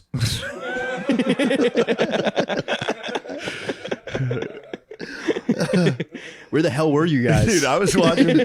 So there's this 9/11. There's a 9/11 documentary. It's like the best one. It was on the History Channel, and it was just footage. It was just chronological, and it was home videos. Yeah. And one of them's these students from NYU. I've seen that video. They're like, but I never. they're all saw- drinking They beer. never showed in the documentary. They never showed them drinking. Yeah. And then It's like 8 a.m. this week a video came out. They're all like, while the towers are on fire, the first plane's already, actually the second plane hit because Yeah. they collapsed. These kids are just drinking beer, like watching it. Yeah. And then the one girl just is like, oh my God. Yeah. It's Oh a my wild God, video. what do we do? It's a wild video. Also, if it's the same video, it was I'm like thinking 10 a.m. too. It's Yeah. really early, and they're, Well, and they're they're like, drinking out of classes are like canceled. pint glasses. Oh. classes are canceled. Let's get a couple brewskis, watch the fire. Oh my god! But they also, if it's the same video, I'm thinking there were people jumping. Oh, I and they didn't were see filming that it. in the they video. claim there was no jumpers. Who? Pictures of Oh, jumpers. I'm thinking of the Great Depression. My bad. I was like, They there's claim a lot of jumpers. Yeah, they claim There there was was no jumpers. The Great Depression. when on the stock market crash. Yeah, they're like nobody actually jumped. I'm thinking of two different things. Yeah, there's that famous photo of the dude like head first Yeah. going down. I don't think he's ever been identified. Probably not. I mean, jumped from fucking falling man. high up. Yeah, true. It's a scary vid, dude. Yeah. No, I mean, you think somebody from the picture would be like, of the dead people, will be like that. Oh, yeah, that that looks like dude. my husband. So what's Yeah. what's the thought behind that? It's burned to death or splat. Yeah, I think it was like you couldn't breathe, and what you were holding on to was so hot, you had to just let go or jump. Yeah, I'll take the jump over the burn to death. Burn to Yeah. death blows, dude. I You don't would know at if I least could get myself to jump. You wouldn't at least try your sneakers to grip on the side. See if you can. Bam, bam, bam, bam, bam, bam. yeah. Bam, bam, bam, bam, bam, bam. Just like one time. Come on. Fuck. Fire, Midair. the whole fire department's watching. You guys going squeaky all the way He's gonna down. make it. Holy shit! He's gonna do it. He's oh nope. He's off. He's off. Spit on your hands and wipe your shoes. It's like a basketball court. No, the jumpers was truly the most haunting part of that entire. It's terrible. The jumpers was the scariest part by far. Yeah, I saw a video on Twitter like 2 days ago from clips that go hard. On Clips that Twitter. go hard. Yeah. And the caption was just people jumping out of the Twin Towers on 9/11. It's so loud when they come. It's terrifying. I Oh, blocked dude. all those accounts. Yeah. I don't need to see that shit. I never watched that one. Which one? I saw the description of it. The jumpers. It's from the ground, of like firefighters. It's just People autoplay. jumping. I open Is it up Twitter. I'm like, is it oh, what's audio this? too? Oh yeah. Yeah, it's loud. Oh, It the sounds like sound a is fucking terrible, car dude. accident. Oh, sounds terrible. Yeah, having a jump would. They didn't say it was so high up though you could like die before you even hit the ground. Yeah, which can't. It's just not true. You don't think so? No. You don't think you would like suffocate? No. Not People me. skydive. That is definitely true. Do you think people like caught the plane? Like how many people do you think like yeah. as it was like coming into the building? Like do you think there were like 100%. how many people I do you mean, think did people got that? hit by it. Yeah. Yeah, like how many? Do you think? It also like, how many It people also think, was like, probably died, just, it's so fast and it's just a huge Dude, explosion immediately. Dying in an office job from the like, you know, technically the most exciting thing ever too. There's a terrible thing about that. Just being so bored. God, All of a nothing's sudden, ever you're going to just happen. Oh, the most, the most important thing that's ever happened Yeah. in modern America, Oh, in the dude. world. What time did the plane hit? Early. 9:36. I don't know why I thought it was like 8:52. 9 to 8. Probably was around that time. Something that adds up to 11. I've done the numbers. You were just about to take a I coffee think the second break. one was 9:30. Maybe I'm wrong. Yeah, it was pretty early. So I remember I remember being roughly 8:46. Yeah. 10 Yeah. o'clock when they wheeled the TVs in. 9:03. God damn, that's coffee break time though. There was like 15 minutes in between. Yeah, Damn. because the first one they were like maybe it was an accident. Yeah, that's Yeah. insane. Second one they were like whoa. Did you ever see a plane fly real low and you're like, it's Yeah, gonna Yeah. crash? think about it every single time. You're like, oh fuck. We were right next to fucking Oh, yeah. LaGuardia. I see planes coming low. I'm like, this is it. Yeah. Just They're gonna is there a hit part of you deep Kinship down? coffee. Part of you deep down that's like, come on. I want to see. I one. want to see what it looks like. Yeah, but that's of Just course. to see an of course. A380 But just that's- slam into a building. Yeah, For sure. but that's just the worst part of you. You know. Just a sick idea from your animal soul. Yeah. Yeah.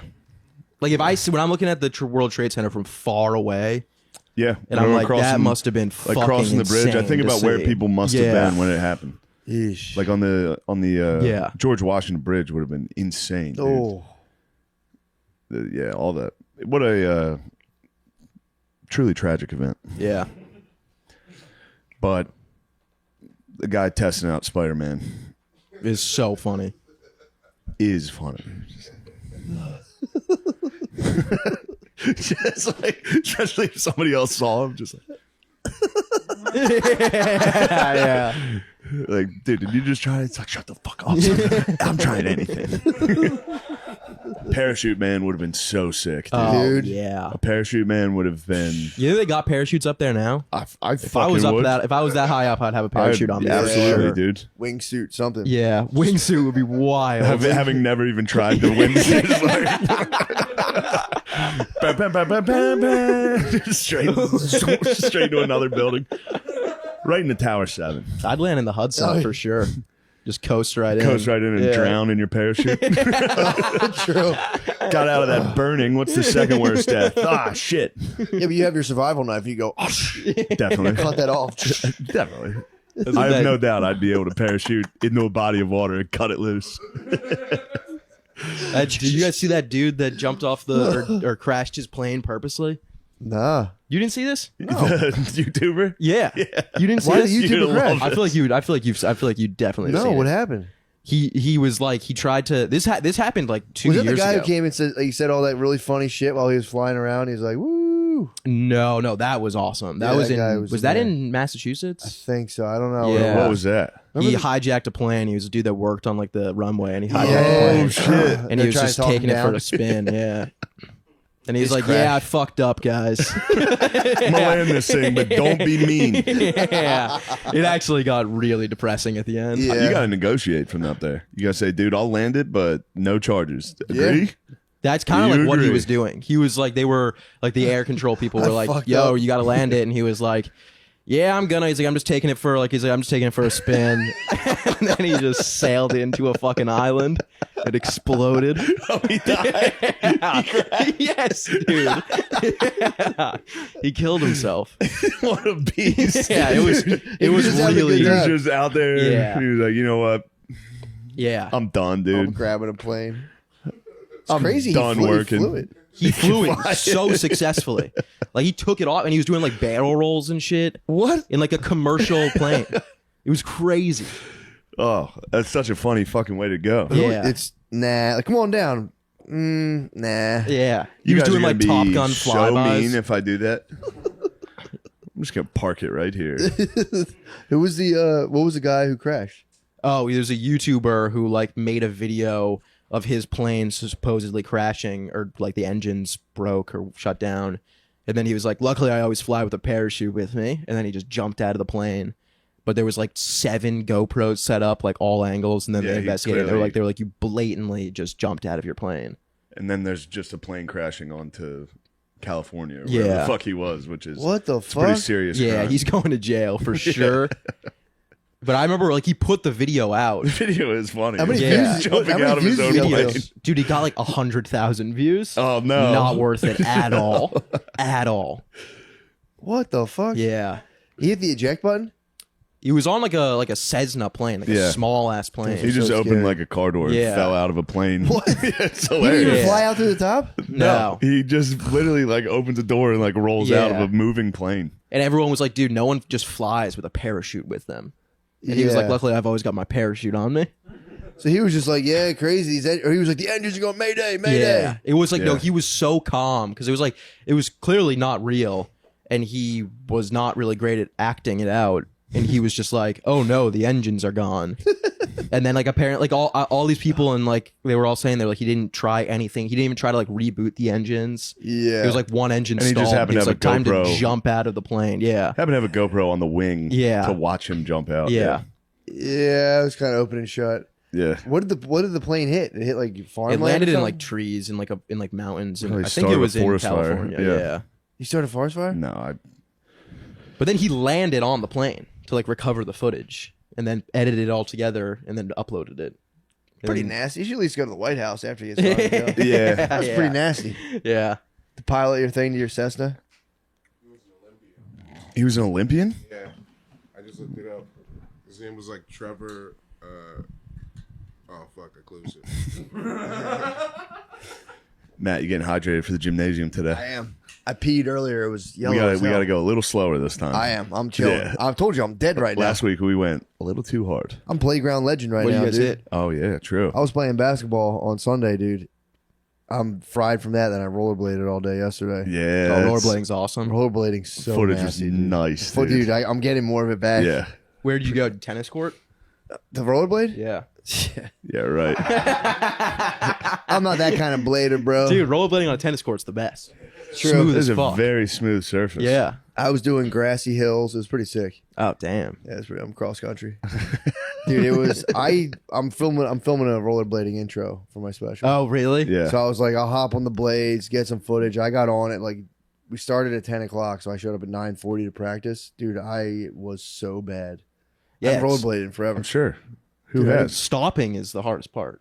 I Unless was- you have the brake on the heel, dude. Nah, Dude, that it shit does takes not forever. work. That shit does not work. You, gotta just drag squeak your along. foot. I would just like find grass and jump into it to stop. If I was Yeah, going that's too the best fast- move. Yeah. Dude, it That was fun. my favorite part is you jumping from the hill. Like, Dude, it was nonstop stabilization. Yeah. I would just all of a sudden like at did one you go point. down Kensington? Yeah, Awesome. dude, that was so scary. Of course. I that just the drive heroin? through it. I Yeah. drive through it thinking like this is fucked up, but like I was like, yeah, I'll breeze through. We'll catch some footage. Terrified, dude. I'd love to see security footage of you like fully sprinting on the rollerblades. There is that footage exists, dude. I went through Running the for your intersection. Well, you get up there and it's kind of like you see these people that are like genuinely suffering. So I was like, I don't want to be like close ups of anyone's faces. So I wanted like a nice wide through. I was on Allegheny going through Kensington Ave, like cutting across Kensington Avenue. Dude, the first time we tried it, we got we got stuck at a red light. So I was standing outside of rollerblades, like, Holy and a shit. dude ran up behind me and went, and I was like, Oh no. scared the shit out of me, dude. It is a haunted So that- house, dude. Dude, it was so spooky. And then I go, all right, let's go around. We got it. We'll time the light. Let's do it again. So we spin the blocks. The first time was kind of like whatever. And this dude's in a trunk, like Gallagher. Yeah. I mean, basically covered a war zone, dude, in a trunk with a fucking probably a really expensive Yeah. camera. And we go around for the second time, and I was like, all right, as soon as that light turns green, we'll go. So we start going. The light just turns red real quick again. I'm at the second time, like, oh, fuck. So then we did get it, because then afterwards the light turned green. I got like a little shot of like, I had to hop up on them. And they were like, go in the turning lane, we'll go in the other lane and come back and meet us. So I went to the turning lane and got blocked by cars. So I had to like hop up on a median. It was either like jump up and skate through the bros, Yeah. or hop up on the median, dude. And then they have The I had bros to- will get you. I'm making my way back to the car. They have footage. I'm like, as fast as I can. Like genuinely scared. It was scary, dude. Yeah, that's gonna be. You do any sketching? I did a little sketching. Yeah, That's awesome. What's I- sketching? Just like holding on Holding the onto back the of the car. car. I had Nice. to sometimes. Yeah. I was filming and it was being shot from a trunk. Yeah. So I'd be rollerblading. If we would stop, I'd come up to stop myself. I used the car constantly. Like, Yeah, yeah. just nail the car. It was so fun. That the one you sent me where it fades to the city. That's The got to be the drone's intro. nasty. That's got to be the That'll be the end of the where the intro. title- Yeah. Yep. yeah. Yep. Yeah. It was pretty. You think of a sick, dude. title yet? Yeah, I'm still thinking. I'm getting closer and closer. All right. I'm getting closer and closer. I think I've stumbled upon a Eureka on the way up here. I went, Eureka. That could be it. What do you think? Speed of light. Speed of hell light. yeah. Fuck yeah. That's awesome. We'll see. We'll see. Yeah, that was fun. I played pickup basketball, fried myself to the point where I thought I was going to have to go to the ER. And then I didn't think of that, but I was. Yeah, you told me you thought you were dying. Well, what happened was I went to swallow, and I was so parched that I couldn't swallow. So the time that I didn't swallow, I was like, I should probably be breathing instead of swallowing. And I was like, it took me a second to switch gears, dude. I was like, oh God, here it comes. I'm having a stroke. That was fine. But yeah, dude, I went from. I played in senior citizen basketball 1-on-1. 69 years old. Really? Yeah, he was nice. He was fucking It's a good. draw. It was a draw. You guys tied? Although I wasn't going super hard on him too. Yeah. So we hit 4-4. I honestly think he was up. I think it was 3-4. He messed up the score, and I was like, man, maybe I did score another point. I don't know. So we got to 4-4, and he goes, "It's a tie, bro." The whole dude Yeah. went right to my head. I blocked one of his shots. He goes, "You must be 75% black, bro." What the hell? It was so funny. Oh, damn. I was playing the bros, dude. Damn. I was the only white boy on the court, bro. That's a good compliment. Yeah, it was funny. It was just all of his old friends watching. It was nonstop. Really? It was so fun. Oh, fuck. That And I sounds played a so whippersnapper after that, man. He was such a punk, dude. As Yeah. soon as he started losing, he started doing that shit where he'd watch the other court and just be like, yeah, I guess you're shooting mid range. That's fucking corny, bro. You can hit those all day. And it's like, all right, dude. And I drove past him and it was just like, I could do that every time. And Yeah. it's like, dude, please. Yeah, it was fun. How does that work? punk. You just show up to the court? Showed up to the court, yeah. Damn. Yeah, there was a, well, where my house is, there's a small lot where it's just all old black dudes that hang out. I always like say what's up to them. And they were like, we're playing basketball over there. So like, nice. I would love to come dominate these Yeah. dudes. All old men just come and just slam on them. So it was just you and a bunch of old black dudes? That's what I was hoping for. But then I show up and they all started playing softball. I missed the basketball. So I was just shooting shit. around. And this old guy Softball's was fun, like, though. softball would have been nasty. And this old guy was like, let's play 1-on-1. So we started playing. He was the funniest dude in the world. He goes, damn, you jump. I can't jump high at all. I thought white boys couldn't jump. It was so fun. He said my handle was man, his handle's unbelievable. Oh, that's nice. Right to my head. What's a better compliment than a black guy on a basketball court? Dude, so now I got playground legend status. I walk past all the old word travel What do you through think the your old black nickname dudes is? in the What do park. you think your nickname is White on the boy court? for sure. Fat butt, dude. Fat Fat butt. butt? Fat butt. I have no idea. That should be your name of your special. Fat butt. Fat butt would be Yeah. nice. But yeah, dude, it was playing b-ball was so fucking fun. And then I went right from there to rollerblading. I was shattered, dude. My fucking Yeah, I saw I'm it. chafed up right here. Where I was laying in bed with Brittany and she's fucking her feet. She's always rubbing them on me when she's going to sleep. She rubbed where my rollerblade I got irritated from my Watch rollerblade. it. I literally went, it's irritated from my rollerblade. I didn't know. I was like, you couldn't have known, but it just hurt. That's all. I didn't say you did anything wrong. I didn't see her do anything wrong. I'm just saying it's tender there right now. And you fucking pushed it. I'm trying to go to sleep. I should never get pussy ever again. I'm going, that's where my tender for my rollerblades. Rollerblading's awesome. I threw on some rollerblades It's so recently. nasty, dude. It's Really? fun. Yeah. I might start Where'd you doing it blade? more. In our office. Oh, At the Barstool office. How about that? Did a little lap around the office. how Fastest did, person. were people? Oh, you got the fastest time. Yeah. Of the What? app. What'd the girls say? They were noticing. What do all those beautiful Barstool girls say? They said that's very impressive. They said, I bet your shins are very tender right now, so I won't touch them. They respected me. That's a good woman, dude. Yeah, they behave themselves over there. Yeah, the hosts of Dirty Slut Hour are very good. They're very good girls. We got to break into that space. I know. Dirty Slut Hour. Yeah, I really do. Or yeah, men Chad slut hour, where it's just like, But it's just the one dude. yeah, where it's just like, you don't understand this about being a guy. Yeah. it's like Men are what? hunters. Yeah. We hunt for pussy. It's deep in our DNA. Yeah, I've never thought about it like that. Yeah. Those podcasts are fucking insane. They're the best. They're insane. They're wild. You watch them? I actually got a DM from a dude. I got a DM from a wouldn't dude do who that. hit me up. Let me tell you something. The first thing I did with that, straight to my penis. What is that thing? What is that thing? It's one of that a those Theragun? massagers, Theraguns. Oh, nice. I literally use that on my penis, but yes, you can touch Would it. like till you busted? No, Oh, come here. Give me that thing. Who cares? You hit my back for a second, brother? it's so nice. My back's fried. That was from Bert. Is it really? Yeah. It's not working. Oh. Here, let me see it. I'll get you back. Oh my god, dude. Yeah, it's nice. That's awesome. I'll work that out in a minute. That's nice, dude. You gotta just hold it down. There we go. Yeah. That thing, I would never use it again though, because the short time it was on my penis, I realized Why'd you we might be onto something here. So I put would, one on my penis and it didn't feel good. It just hurt. Yeah, that's Oh, like really? a It puncher, was just dude. hurting my balls. Yeah, I was smacking my feels, balls well, around. if I put it on my nuts, yes, that would hurt.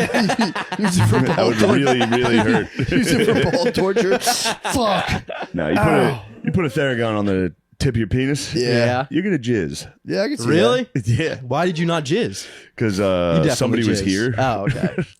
I was just kind of. I'm gonna do that the second I get to be alone, dude. Can't wait. You can put it in your pocket and just fap. Yeah. Just have it going in your pocket. Yeah. It's pretty quiet too. Yeah, you could go stealth mode. No, that thing's loud as hell. Stealth Trust jerking me, I was off. trying to put it on my penis while Yeah. a woman was here laying. Have you ever tried the forbidden fap? Yeah. While a lady's sleeping next to you and you try to go real quiet. I've never gone for it. Oh, honestly. I've forbidden fapped in some bad places as a young boy. Did you really? In like when I was like really young. That's what's up. Yeah. It's like 4 years ago. You're a young boy now, dude. When How I was young? like- We're when I talking was, seventh like- grade. Yeah, like 7th, 8th grade. A fap on the dance floor would be nice. Fapping on the dance floor. It was like you had to. There was no other option. You had to jerk off. It was like I don't think I'll survive if I don't. Yeah, for sure. Yeah, Yeah. I had those. I've had those before. Forbidden faps. No, I've tried it before. My wife are just fucking like, think she'll notice. Tried to do a quiet fap. Yeah. What are you doing? Like, nothing. Nothing. Go Nothing. I Back to wasn't going sleep. for the forbidden fap. I've never completed the forbidden fap though. I've You've never been able to nut. I've always stormed my quarters, dude. Yeah, Bathroom. you head to the. I must take it to the bathroom. Nobody The come in forbidden here. fap has been foiled. I must go to the west quarters. It's 1 o'clock in the morning. I'm grabbing my phone and headphones. Where are you going? I'm like, I'm taking a shit. I just have to shit. Full boner getting up. I've been laying next to her for an hour just fucking. I just woke up. I have to shit. I remember being in middle school in class being like I have to masturbate now. And then I'd get up to go to the bathroom. And then I'd get up and I'd have a massive boner and instantly I'd be like, what the fuck am I doing, dude? And then I would just go back And then to you class. go back to the kitchen where your mom was teaching.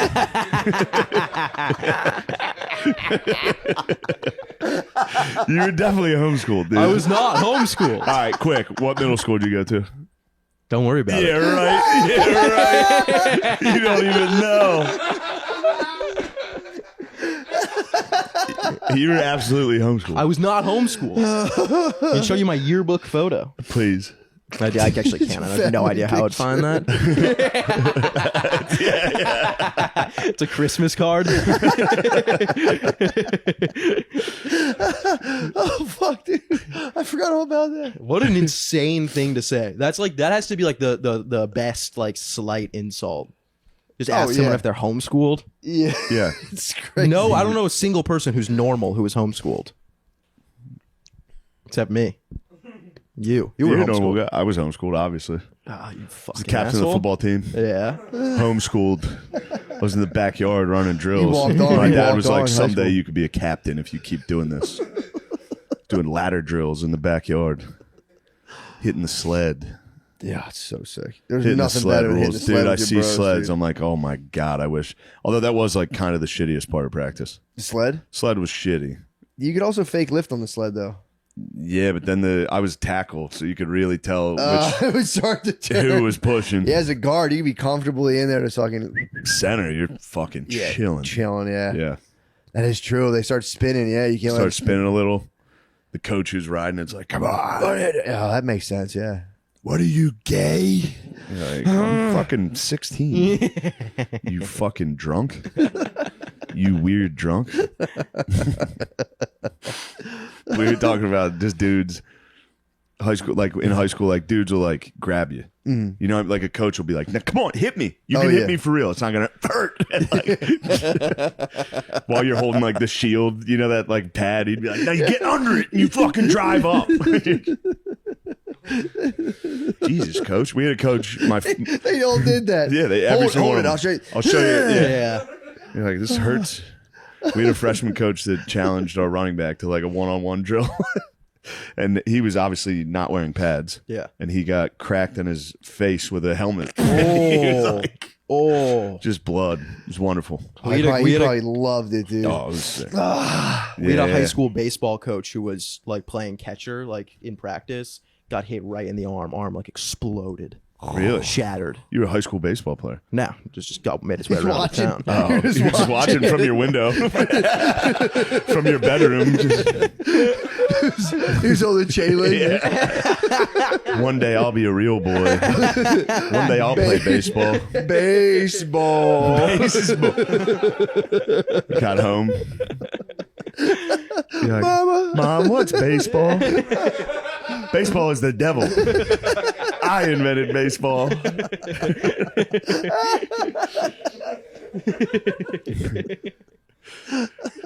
Oh, man. Little sass man.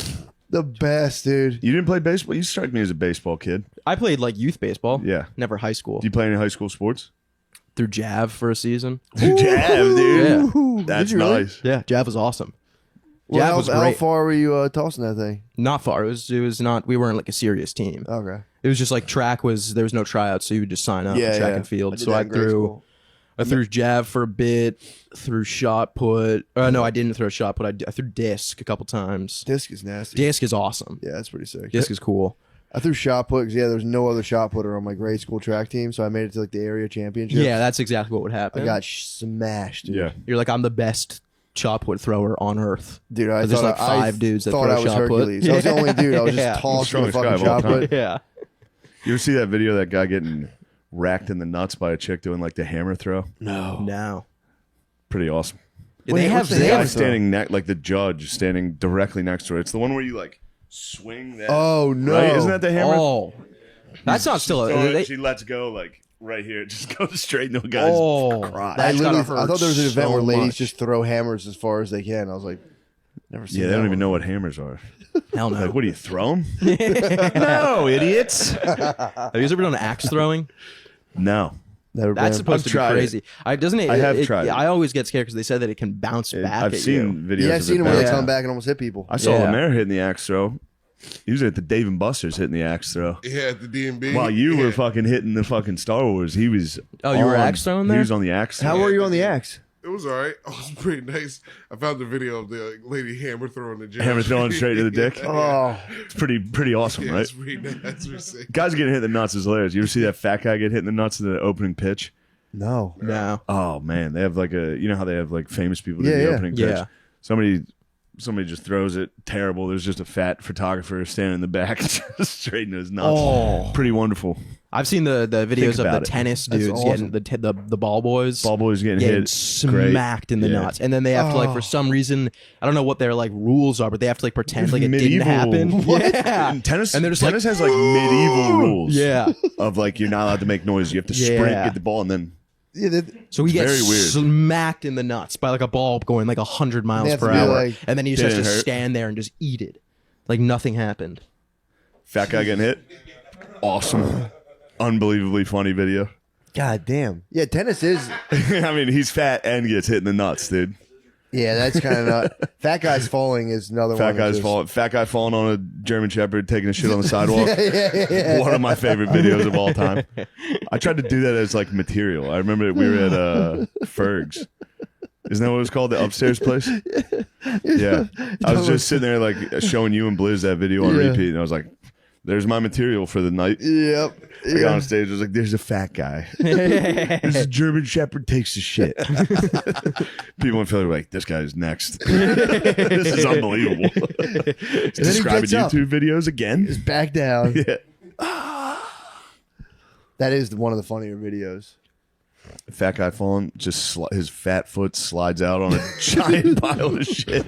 We were watching videos of dudes splitting their pants, but their dicks come out. Too. Yeah, the you see best. that one where the kid drops it low? Yep. Yeah, that's what we were. I was It's literally so just. fucking Have you funny. seen it? Yeah, it was Yeah. awesome. And then who was the musician that did it? Oh, Lenny Kravitz. Lenny Kravitz's dick Yeah, popped you out? haven't seen this? I don't know if Watch I have. this. Watch this one. Let me see what Let me get in Kravitz, there. let me see what Kravitz is working with.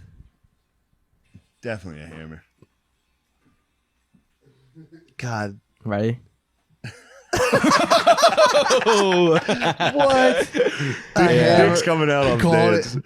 That might be. You think that's the best your dick can be when you're fully crouched down? Those dudes' dicks are huge for being completely soft. Yeah, dude. Especially when you're performing at a concert, he's got to be zero soft, like zero blood in his penis, I would imagine there's not much. and it's Although still hanging. you This are looking dude's at that one whole is- front row, being like, "You will be mine." Yeah, I could fuck any Yeah. of you. But no, I was pure hanging. Kravitz has the ham, bro. woman.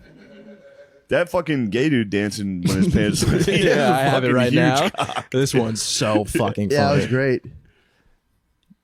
Hero. Yeah, that was Hey, massive dick. That's wild. Oh fuck. Yeah, what time is it? Oh yeah, shit. We gotta switch. Yeah, let's We gotta jump. switch over. Let's jump. Sass, thank you for joining us. I was actually just listening to Sass's recent podcast with Lemaire Lee, Yeah. son of a boy dad, yeah, Lemaire yeah. Lee. So I was listening to the one with Billy War Spud mode. too. Yeah, you guys really like our show. Why did we talk about it? Now you just have all our guests. Oh yeah, I know. We The do. War Mode app was. I haven't seen Lemisi's one yet. I'm sure it's a treat. It is. I've seen half of the War Mode one. It's War mode's great. War Mode was really fun. Those guys are great. Lemisi episode's great too. Lemizy was great. can't wait. Coming People in loved confident. Lemaire's. People loved Lemaire's. Lemaire's so confident. Yeah. You guys should definitely hire Lemaire at Barstool for gaming podcast would be big there. Plus, they need an African American hire. They do. They do.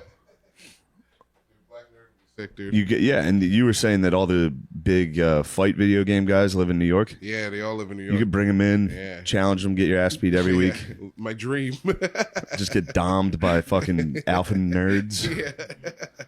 Alpha Street Fighters players, yeah. Dude, that's You pretty could good call it idea. Street Fighters pizza rolls. Street Fighter pizza rolls. Get a plate of pizza rolls for every guest. Dude, it's sponsored by Tostino's, dude. Come on. Just, Pitch it to the big guy. I'll get Yeah, get him in 100 touch Gs. with Portnoy. Get him 6 figs. Yeah, I will. Dude, hell yeah. So we found the perfect guy. I'm sure they would do it. Yeah, I think you could actually do it. You said it on the podcast, and I was sitting here playing MLB The Show, and I was like, we might be on to something. I was playing Game 3 of the NLDS. Yeah, if you go in with like a concept for a show, they would probably do it. Not bad, They'll dude. give it a test run, and you'll have viewers right away, Yeah. True. unlike most of them. But true. you know what else would help is a hot slut. Ooh. Yeah. They sell tickets. They'd come. You get one. You could Get one slap hot one, gaming yeah. slut. That's like a big Ooh. streamer thing too. It's not. They don't even need to be gaming. They just sit in Yeah, the just side. Yeah, Some make her sit there. smoke a cigarette the whole time Yeah. too. Yo. Through a silk glove. Yeah. Yeah. If you had a hot lady smoking cigs the whole time, that'd be actually Big kinda nice. tits. Put her in like a nice dress Yeah. every week. Get it. Dig up some old porn star. Mm, Get some old war-torn porn star. okay. All right. I'll get on it. Hurry up and do that because it's going to be successful. Yeah. I could watch you play video games. And lose. It'd be pretty funny. You'd get one though. Yeah. You get one here every now and again. You could also fuck with the controls a little too. It's your house. Cheat. Put Yeah, you yourself should on start Yeah, cheating. put them on like super hard or yourself on easy and just fucking. Yeah. That would be actually really funny if you're cheating against like expert gamers and they're spazzing. Yeah. Fuck. You have to play blindfolded. You can't play straight up. All right, let us do the ideas.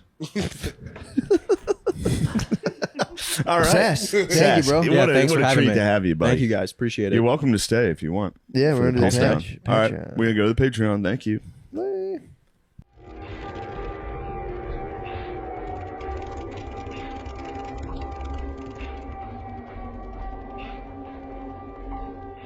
James Fox, welcome. Thank you so much for coming on, man. Thanks for having me on. You have your new documentary, The Program, I believe.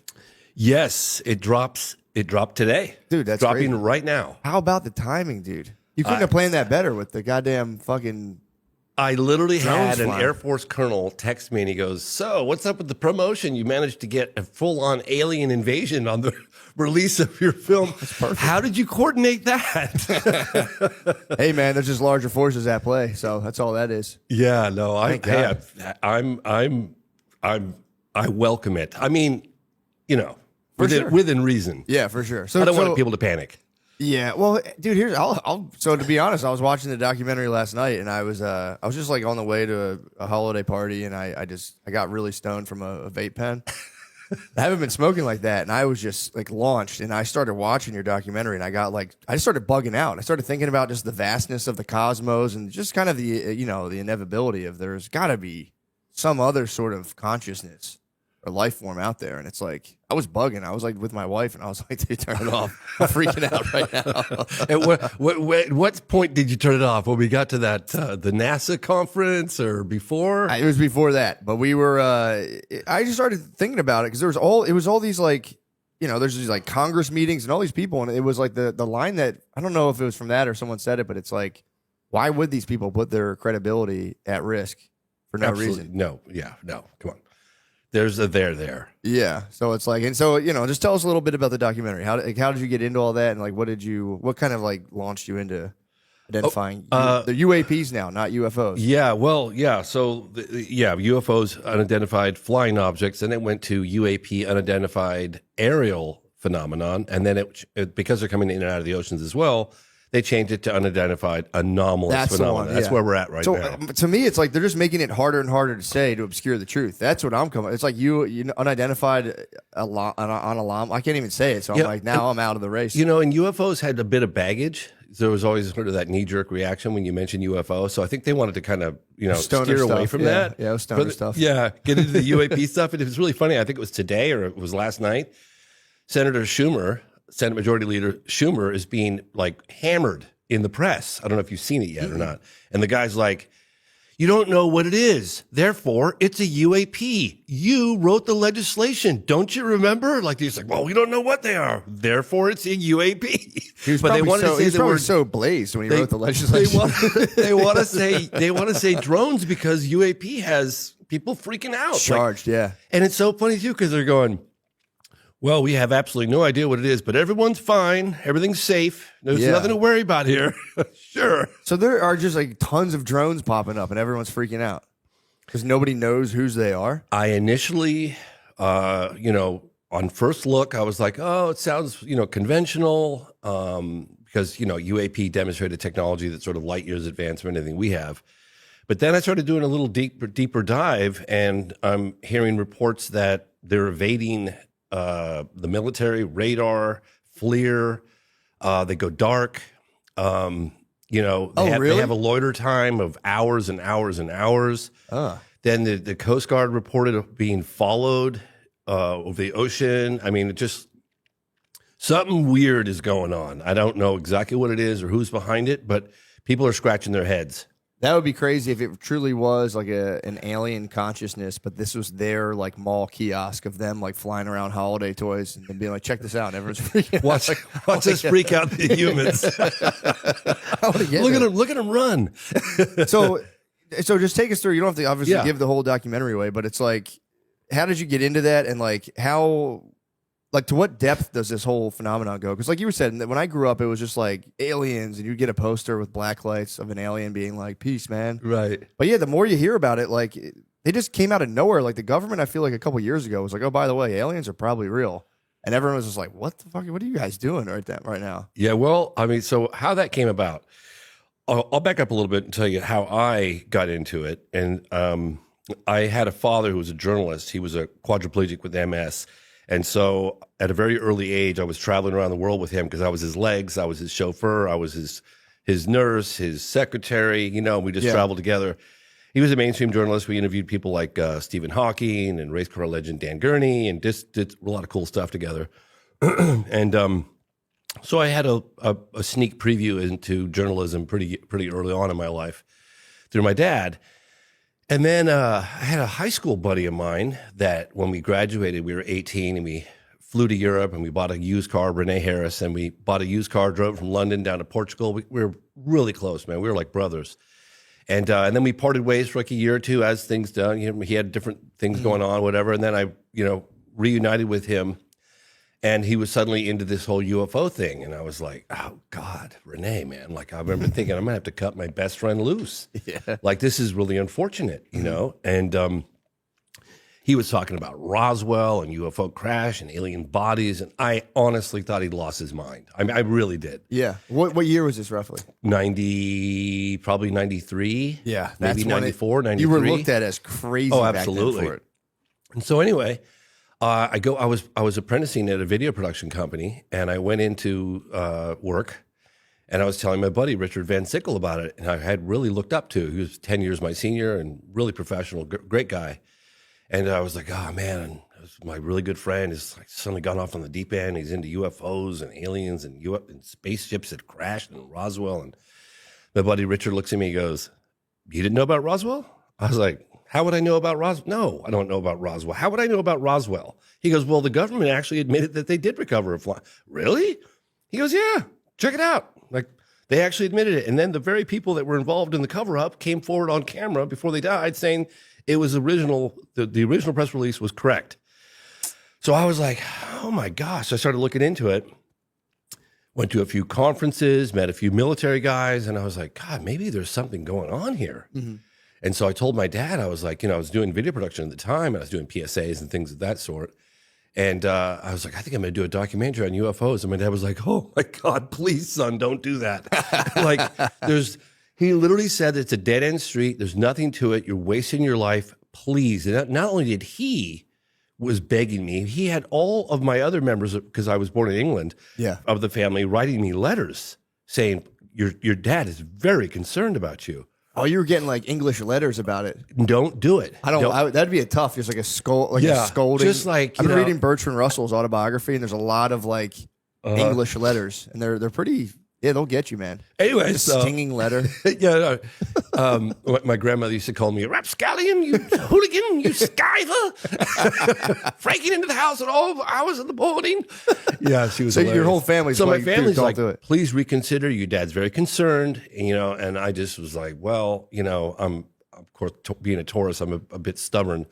And I just went all in, and I think it took me about 4 years. And I was at the end of it. I was like, I'm never doing another UFO doc ever again. But I sold it to Discovery Channel.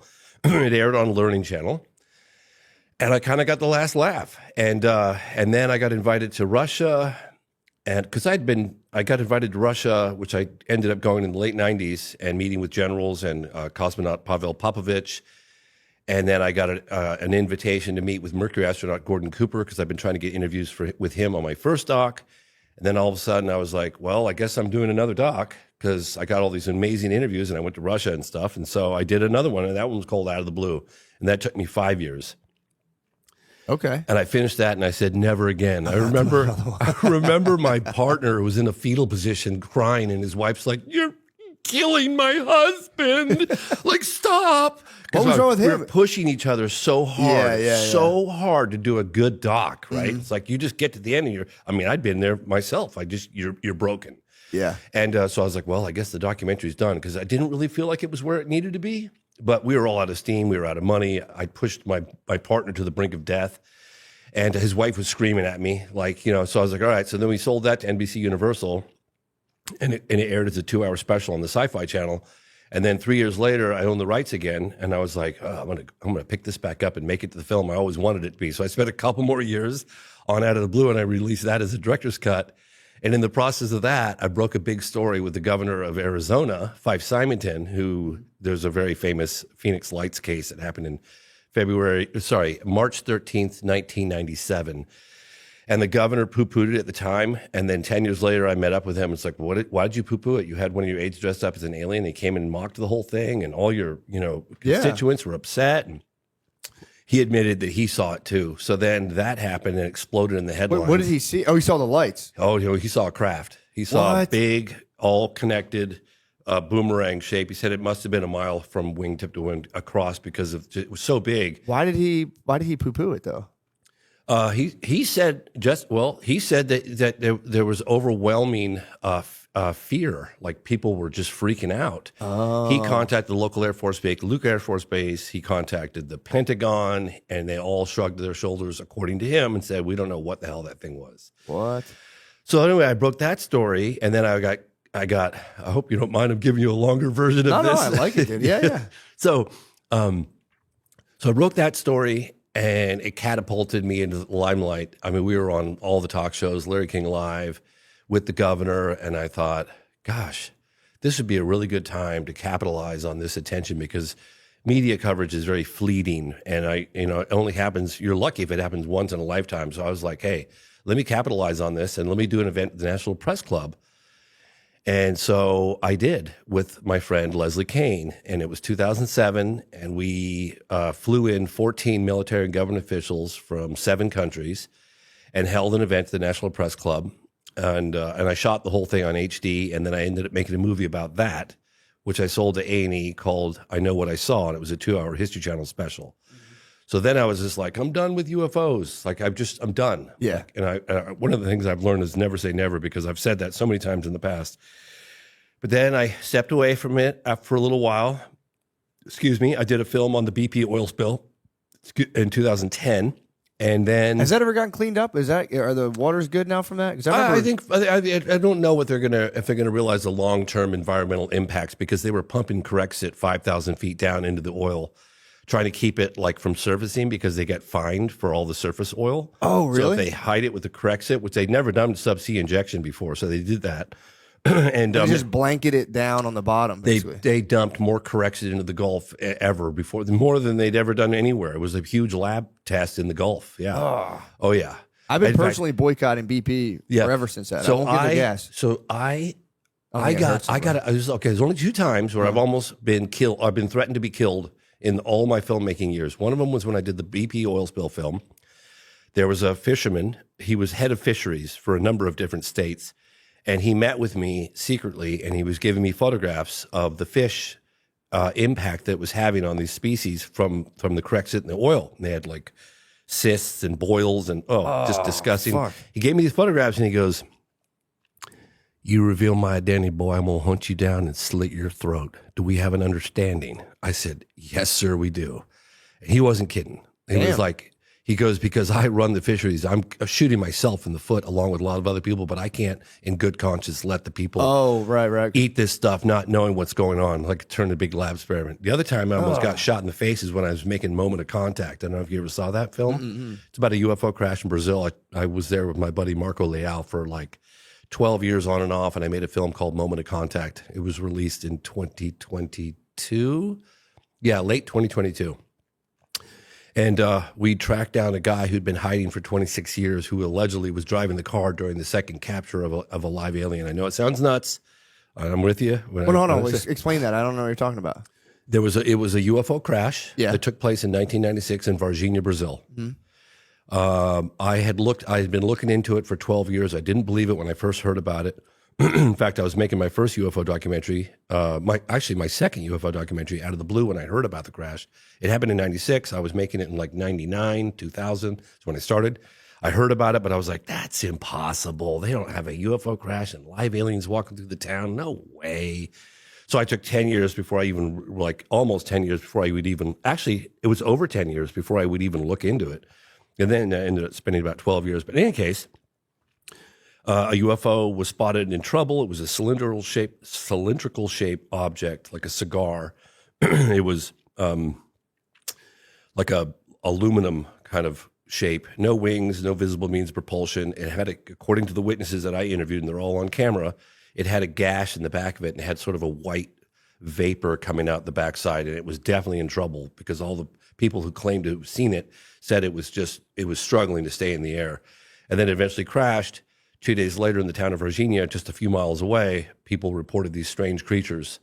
And then there were 2, according to the authorities and military people, that information that had leaked out, and the researchers locally, 2 or 3 of the creatures were captured And the second capture was involving a police officer by the name of Marco Cherez, and the driver of that car, Lopes,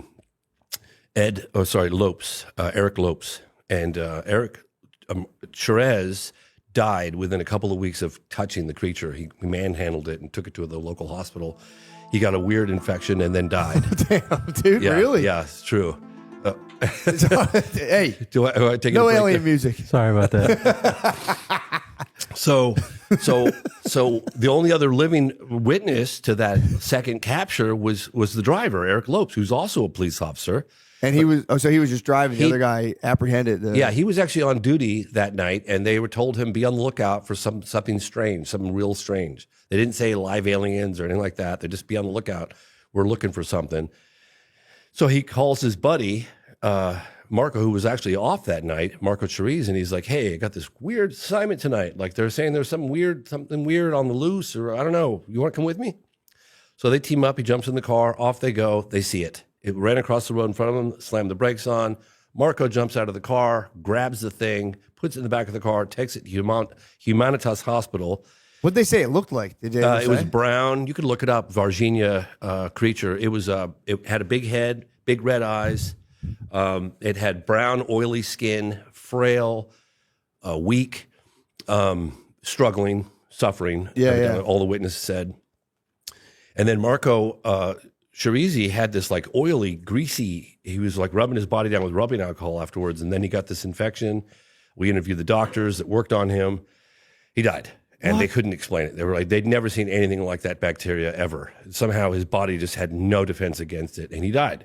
So the only living witness to that incident, that particular capture, is Eric Lopes. Mm-hmm. So the driver. Yes. So I got in touch with the mayor. They actually interviewed the mayor of the town, this guy Verge, and he's like, "Hey, is there anything I can do to help you guys? I believe this happened. I want to get the story out. I think the world needs to know." I was like, "Yeah, there's something you could do. Could you help me locate this guy, Eric Lopes? He's been MIA for 26 years. What? And he was apparently driving the car." So we go to his house. Really spooky, right? The guy's off the beaten path. Get to his house, and that's the creature. That's it. Jesus, man. Yep, that's it. Mm-hmm. Oh, fuck. Yep, that was witnessed in broad daylight by three girls, Valkyria, Liliani, and Katya. Two of them are sisters. Broad daylight. They got within 10 feet of that creature in broad daylight. Damn. Yeah, it was crazy. So anyway, we get to Eric Lopes' house, and he I don't speak Portuguese, but he was like apparently telling everyone, get the hell out of there, or he's going to start spraying bullets. What? And he said it like 3 or 4 times. And then I looked over at the guy, the translator, and he looked at me, and he was just like this. Eric Lopes was looking out the window right above me, and I was looking at his eyes going, God, that guy's seen something. I don't know, man. He had looked like he was so burdened with something. You see it in his eyes. I remember I'd never looked into someone's eyes that had that profound, like he was just burdened with something really Did he look intense. like afraid, or he just looked kind of like just He distant? looked like he'd been shouldering something so profound, so deep, so deeply, profoundly disturbing, and that he couldn't share it with anybody. That's what it looked like. Man. But anyway, it's confused. But anyway, that was a second time. Only 2 times where I actually was like Threatened to be shot. Okay, wow, okay. Yeah, Jesus threatened to be Christ, shot. man. That's crazy. So you didn't even get to talk to the guy. He wouldn't talk. Well, he funny enough, it's really funny actually, because he said, and you could see it in the movie, when we rolled up, he's like, if you're here to talk about the ET, Eric won't talk. And he referred to himself in the third person, which is weird. And then it was like, Eric's not here. And then it's like, I'm going to start shooting right now, bullets out of here. And I kept asking, I didn't know what he was saying. So I kept trying to get a question in, like to my translator, and the translator looking at me like, dude, just chill, And then finally he looked at me like, it's time to go. Like that look, you don't need to speak any language For to sure, get that yeah. look. Yeah. It was like, we're leaving now, period. And I was like, shit, what's man. going on? Anyway, so yeah, that was. What do you think happened to him? Do you think he got like inhabited or something? Just imagine for a moment if he really was the driver that was involved in the capture of a live alien. Okay, Yeah. I'm not saying believe it or don't believe it, but if it did happen, and then your best friend dies, Yeah. and now the family and the world wants to know what happened, and you can't talk, and because your life has been threatened, right? Yeah. So you have to shoulder that burden for 26 years, right? Yeah. So if it happened, you can imagine how disturbing that was. And, he's military intelligence, so, he's armed to the teeth, I'm sure. And I would talk to some other fellow Brazilian UFO researchers, Uberajaro Rodrigues, this guy Peccaccini, and he was like, oh, yeah, back in 26 years ago, we wouldn't go near a globe. So I was like, why not? He goes, everybody knew that guy was packing. He was just going to open fire. I was like, well, now you guys tell me. Jesus Christ, I went to the guy's house. I probably almost got shot in the face. That would have sucked so bad, dude. That would have been a real bummer. Oh, that would have sucked. Yeah. So anyway, coming off the heels of that, I, because I did a film called The Phenomenon, right, which covers the phenomenon from the 40s up to relatively modern day, 2017, 2020, whatever. Yeah. And then I naturally, the natural progression would have been to go from The Phenomenon to the program, which is out now. But I had unfinished business with this alleged UFO crash case.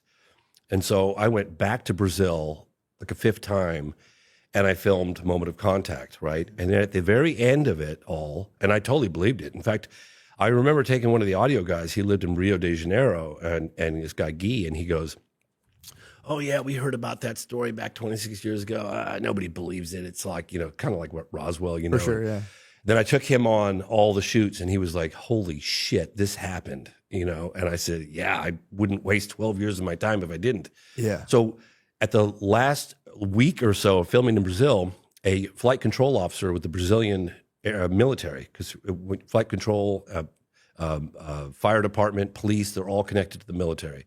He came forward and said, yeah, I saw the United States Air Force plane come in and land in Campinas, and then said Wait, two. what did you say? What? So it was confirmed the United States Air Force was involved with this UFO crash case. Okay. That the United States Air Force flew in to a place called Campinas. And then from Campinas, I know, right? I know, Varginha and Campinas, right? Doesn't get any better than that. Can you believe it? I know. Sorry. I thought my mind was just making tricks. I thought you might have known about this case. I'm No, sorry. Campinas and Joe Rogan talked about it for a year. Campinas. No. Yeah. I wish I knew about I know. So there's an alien invasion. Well, so They probably thought it was the best place ever. They're like, we got to go to Campinas, Virginia. Virginia. I know, you can't make this stuff up. I know. Okay, it's so really what funny. happened? So the last time I was there after 12 years of filming on and off, a guy comes forward, and he was with flight control with the Brazilian government, military. And he's like, yeah, I was on duty that night, and I saw, this is January 20th, 1996, and I saw USAF come in. And I was like, USAF? United States Air Force, USAF. Flight come in and didn't have authorization to land. So he told some folks, like, I can't let this guy land. You need authorization. And then a higher up stepped in the room and said, let him land. Yeah. So he goes, yeah, this thing landed. Then one or two helicopters were unloaded, and they were flown to Varginha. They picked up some stuff, came back to the Campinas, loaded it on the plane, and the United States Air Force plane, back to the United States. Yeah. So that was when I became aware of the fact that, wow, there probably is a crash retrieval program going on. So when I started doing the program, the film that's out now, it was almost personal for me, right? Because I had no idea. Like, I was on Joe Rogan talking about Moment of Contact in April of 2023. Well, in July of 2023, the highest level intel officer, David Grush, testified under oath to a bipartisan group of lawmakers that there is a crash retrieval program, and he found it. Damn. Yeah. So that's so the program kind of covers this unprecedented push for transparency on what the intel agencies really know about the phenomenon, right? What kicked that off? I was curious about that. Like, this is my thing. If things are like top secret, you have these giant kind of like, mechanisms of power controlling and hiding things. I do find it funny that they're like, you swear you're telling the truth, and they're like, that you fucking got me, dude. Yes, I pinky promise. Like, it's a weird system we still do. Yeah, well, it's like, you better tell the truth, and we're like, you got me. So people think that the government suddenly had an epiphany and decided to be more transparent on the UFO phenomenon. That's not what happened. Yeah, I doubt that. Yeah, right. What happened was there were a couple of intel insiders, Christopher Mellon being one of them, former Deputy Assistant Secretary of Defense for Intelligence, along with Lou Elizondo and a handful of others, just small handful, that protested because of excessive secrecy. They found a loophole and walked some evidence from the Pentagon out on the front page of the New York Times, and that happened in December of 2017. Okay. So they can't put the genie back in the bottle, right? Yeah. So more people keep coming forward now. More people coming forward. And then Congress started getting wind. They were having behind doors meetings with some of these witnesses, and they were like, "Ooh, there's a there. Wow." And then they had the first congressional hearing by a guy named Andre Carson, Congressman Andre Carson. That was 2022. That had a hint of a crash retrieval program that was revealed through a memo, the Davis-Wilson memo. Then they had congressional hearings in July of 2023, and that's when it was all out.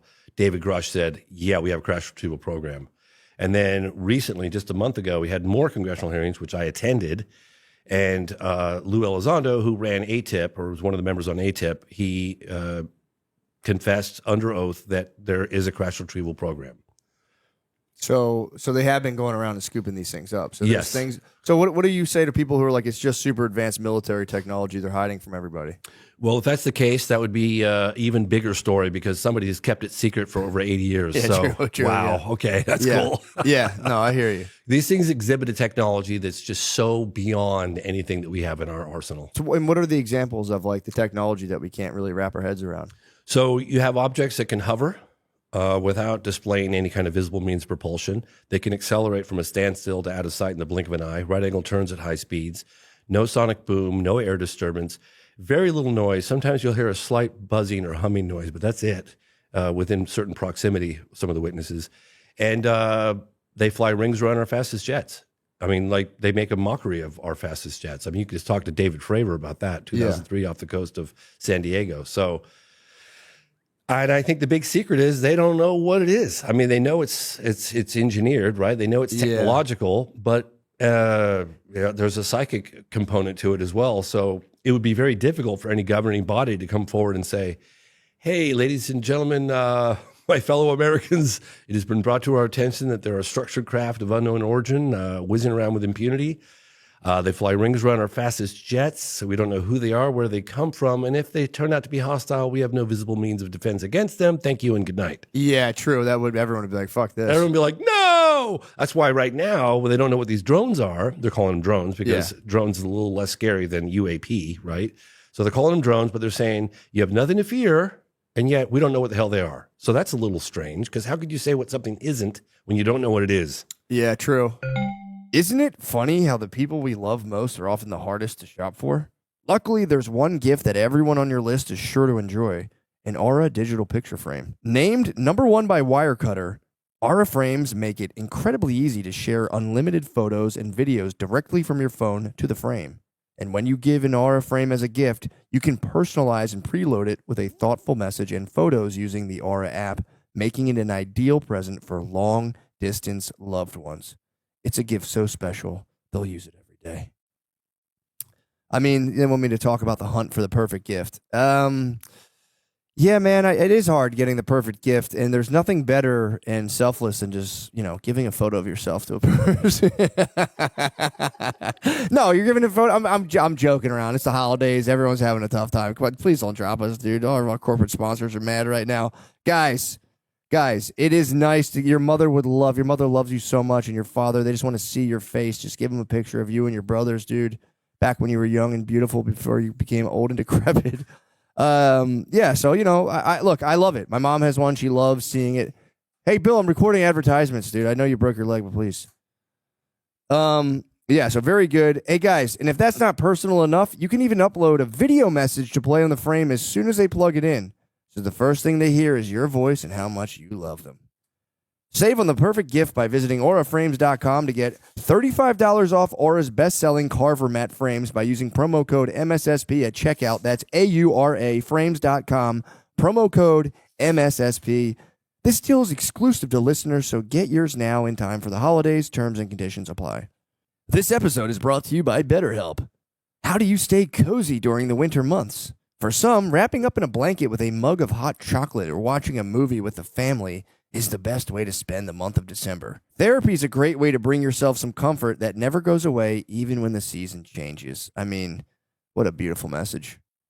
because your family will go away, but you can always do therapy. That is beautiful. If you're thinking of starting therapy, give BetterHelp a try. It's entirely online, designed to be convenient, flexible, and suited to your schedule.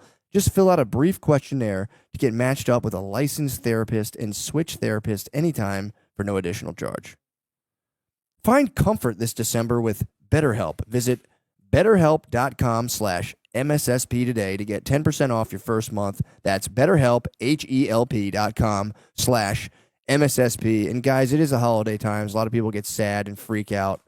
Maybe you're an advertiser and you're saying, this ad should have been a fucking minute long. So maybe I'm just wasting time and trying to get to a minute. But guys, it is the holidays. People get sad. I get cheerful. I get full of holiday cheer. I love it.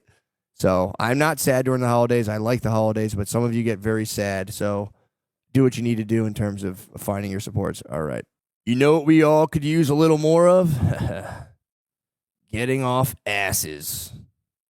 I have no problem with that sentence. With bold flavors and a crisp, refreshing kick, Mountain Dew gives you that extra push to get moving and feel like you're on top of the world, a world where the sun is always shining. Your crew's ready for action, and unforgettable adventures are just around the corner.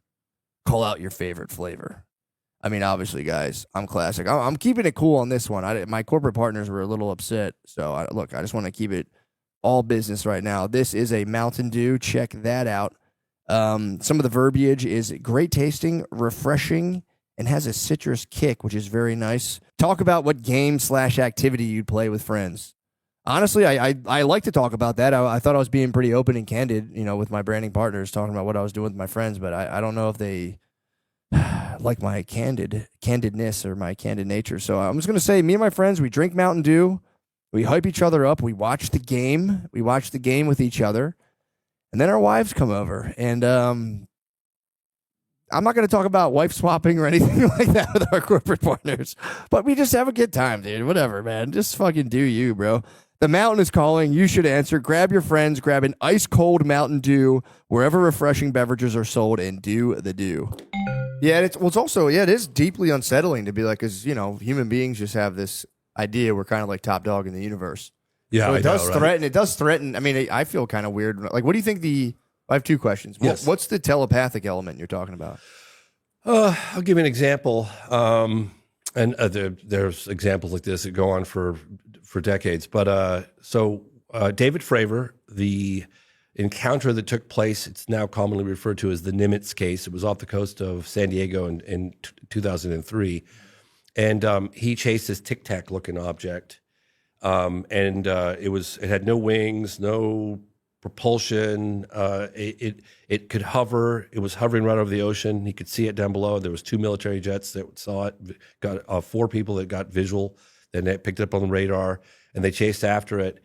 And as they were close, the object was down just above the ocean surface, and it was darting around kind of like this. And Fravor said he was going to get a closer look at it at whatever altitude he was. So he started spiraling down to get a closer look at it. Jesus. And the Tic Tac object starts spiraling up. So it was mimicking his movement, but backwards. So he's spiraling down, it's spiraling up. And then he decides to kind of do a maneuver and intercept it, like cut it off.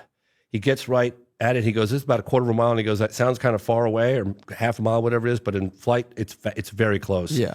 No rivets, no seams. Like, what is this thing? And then he said it took off. Like, impossible. Like this, it did something that's just not even possible. And then it ended up at their, it's a strategic Latin launch that's like predetermined before. I'm trying to think of the technical name they use for that. But in any case, it just showed up right at that exact tactical spot at their Latin launch. It's like, and he said he had like the hair on the back of his neck stand up straight, because that was like it. Basically, like I'm 5 steps ahead of you guys. Like, yeah, I even know where your Latin launch is, man. Yeah. So, and again, I could give you example after example. For after sure. example, Yeah, no, that but makes that's sense. just one. That's yeah, pretty crazy. Yeah. So what do you think are like the implications on like day-to-day kind of like human thinking and affairs? Say it's just like it's proven without any sort of doubt or whatever. It's proven that there is like life forms that just dwarf our kind of technology and understanding of the universe. What do you think that does to human beings? Think that's a good, or you think that'll like spin people out, or maybe make us be a little nicer knowing we have like other life forms watching us? Yeah. I think I always felt that it would be a little scary, right? But that's okay. I mean, reality's reality. It's been going on for a long time. It doesn't seem to be here to hurt us, because others might argue with me on that point, but for the most part, seems to be a fairly benign. I mean, there are other aspects of the phenomenon that one might argue is a little scary, but whatever. That's a whole nother. Well, I would argue. I would argue. Sorry, I'm going to cut you off. No, it's okay. Yeah, please. I would argue if they're that advanced, there's a huge chance they're not kind of like predacious and like, you know what I mean? Because it'd be hard to be that advanced while you're still dealing with kind of like those more animal aggressive kind of instincts. Yeah. You think it would implode like human beings? Like if we don't kind of get our kind of aggressive instincts under control, we might like blow ourselves up. Yeah. No, it's really funny actually. And to your point. I interviewed this guy, Robert Salas, who was a launch control officer during the height of the Cold War. And I think he was in charge of Minuteman missiles, but there were nuclear arms. And I'm not sure if it was Minot or anyways, one of these bases housing nuclear weapons. And objects were seen over the base, documented over the base. And then all of their vast majority of nuclear weapons went into a no-go situation. They were just shut off, and they're all independently controlled. I report about it in my film, The Phenomenon. And I talked to Salas about this, and it was funny. I could see why he was a launch control officer, because he's got this demeanor where he's just like super mellow and calm and just measured and just doesn't, he's like, well, James, the message I got from that is almost like taking matches out of the hands of a baby. Maybe you shouldn't be playing with these things. Yeah. And I was like, wow, never thought of it that way. Wow. I never heard of that. So they all just deactivated. Yeah. Oh, there's 50 cases in my film, The Phenomenon. I literally did a deep dive in there with the help of this guy, Robert Hastings, who wrote the book on it. And you'll hear officer after officer after officer about incursions over military bases. They seem to be like some people had put it, like a moth to a flame. Like anytime there's nukes around, the phenomenon kind of just comes around to check it out. Yeah. Wow. Mm-hmm. Damn, that's crazy. Yeah, Senator Harry Reid, former Senate Majority Leader Harry Reid, gave me an interview. I think it was like 2019, and he was the one that started this. One of the key people that started this UFO investigation, ATIP, Advanced Aerospace Threat Identification Program. Before that, it was OSAP. But in any case, I asked him. It went on for 10 years. It was never meant to go public, but again, people had protested from the inside from excessive secrecy and walked some evidence out of the Pentagon onto the front page of the New York Times. And it went on for 10 years. It was found out in like at the end of 2017. It started around 2008, 2007, something like that. Mm-hmm. And I said, what were some of the more astonishing aspects of the phenomenon that you learned during that 10-year Pentagon investigation? And he goes, right away, just like that. He goes, they're interested in our nukes. And I was like, oh, whoa, I'd heard about that a little bit. So we did a whole segment on it within the phenomenon of Wow. That's pretty crazy. Yeah. And there are a lot of incursions going on, military bases all over the place still. So I don't know. I think it's a far more complex issue than one might, gather. Yeah, true. It doesn't have like one easy explanation. I've been doing this 30 years and I don't know what the hell's going on. Yeah, it's one of those things that does. I wish I did. Well, it kind of dwarfs the perceived power of governments, where you're like, the United States, where like we have all these missiles, or like the cutting edge of technology. And then you see something that's so much more advanced. If it's really buzzing around, kind of like it makes the government less authoritative almost. So you're kind of like, all right, dude. Like I thought it would have a unifying effect on all of humanity, quite honestly. I mean, if there's an outside force, I mean, Reagan had talked about it, but he used more of a threat. But if you have something I think it would unify us. Yeah. Excuse me. I remember interviewing Apollo astronaut Edgar Mitchell, and he was Apollo 14, sixth man to walk on the moon. And he said on the way to the moon, he was so caught up in all the data, and he might as well have been a simulator. But coming back, he got to kind of really just look at the Earth and look at and really feel what he was doing. He was hurling through this little tin can through the vastness of space and darkness. And he goes, you don't know dark until you've been into space. Like it's a vacuum out there. And he goes, I looked at Earth and I watched it slowly getting bigger and bigger, and all those invisible lines, I didn't see any territories. And I was imagining all the wars that were taking place and all this. And he really felt, not just saw, but felt like humankind as one race, one You know what I mean? One people kind of thing. And I think that this reality will help accelerate that. Yeah, in my opinion. I think it's a good thing. We get a lot of people who start being like, they're trying to use this to start up a new world government and blah blah blah blah. And it's like, I don't think they have control of it. I really don't. yeah, I would argue Someone that. who's investigated all around the world for 30 years. There's no way. I don't think that I think that they're doing what they're doing. True, and it's one of those things where it's like, if there say for argument's sake, say there were some just human beings who were so powerful they were engineering these kind of crafts. It's like, well, guess what? They're going to do whatever they want, whatever. Yeah. But yeah, I think that's awesome, man. I think it's pretty cool, and I think it is I don't know. I think it's good for people to have kind of shocks to their system, and I think the UAP kind of like reality of other life forms is a good shock to the system in a way. I mean, if you look at the program, you'll see, refreshingly, you'll see a bipartisan effort. You'll see Democrats and Republicans working together, being civil, and like really trying to get to the bottom of it. And I love that. Yeah.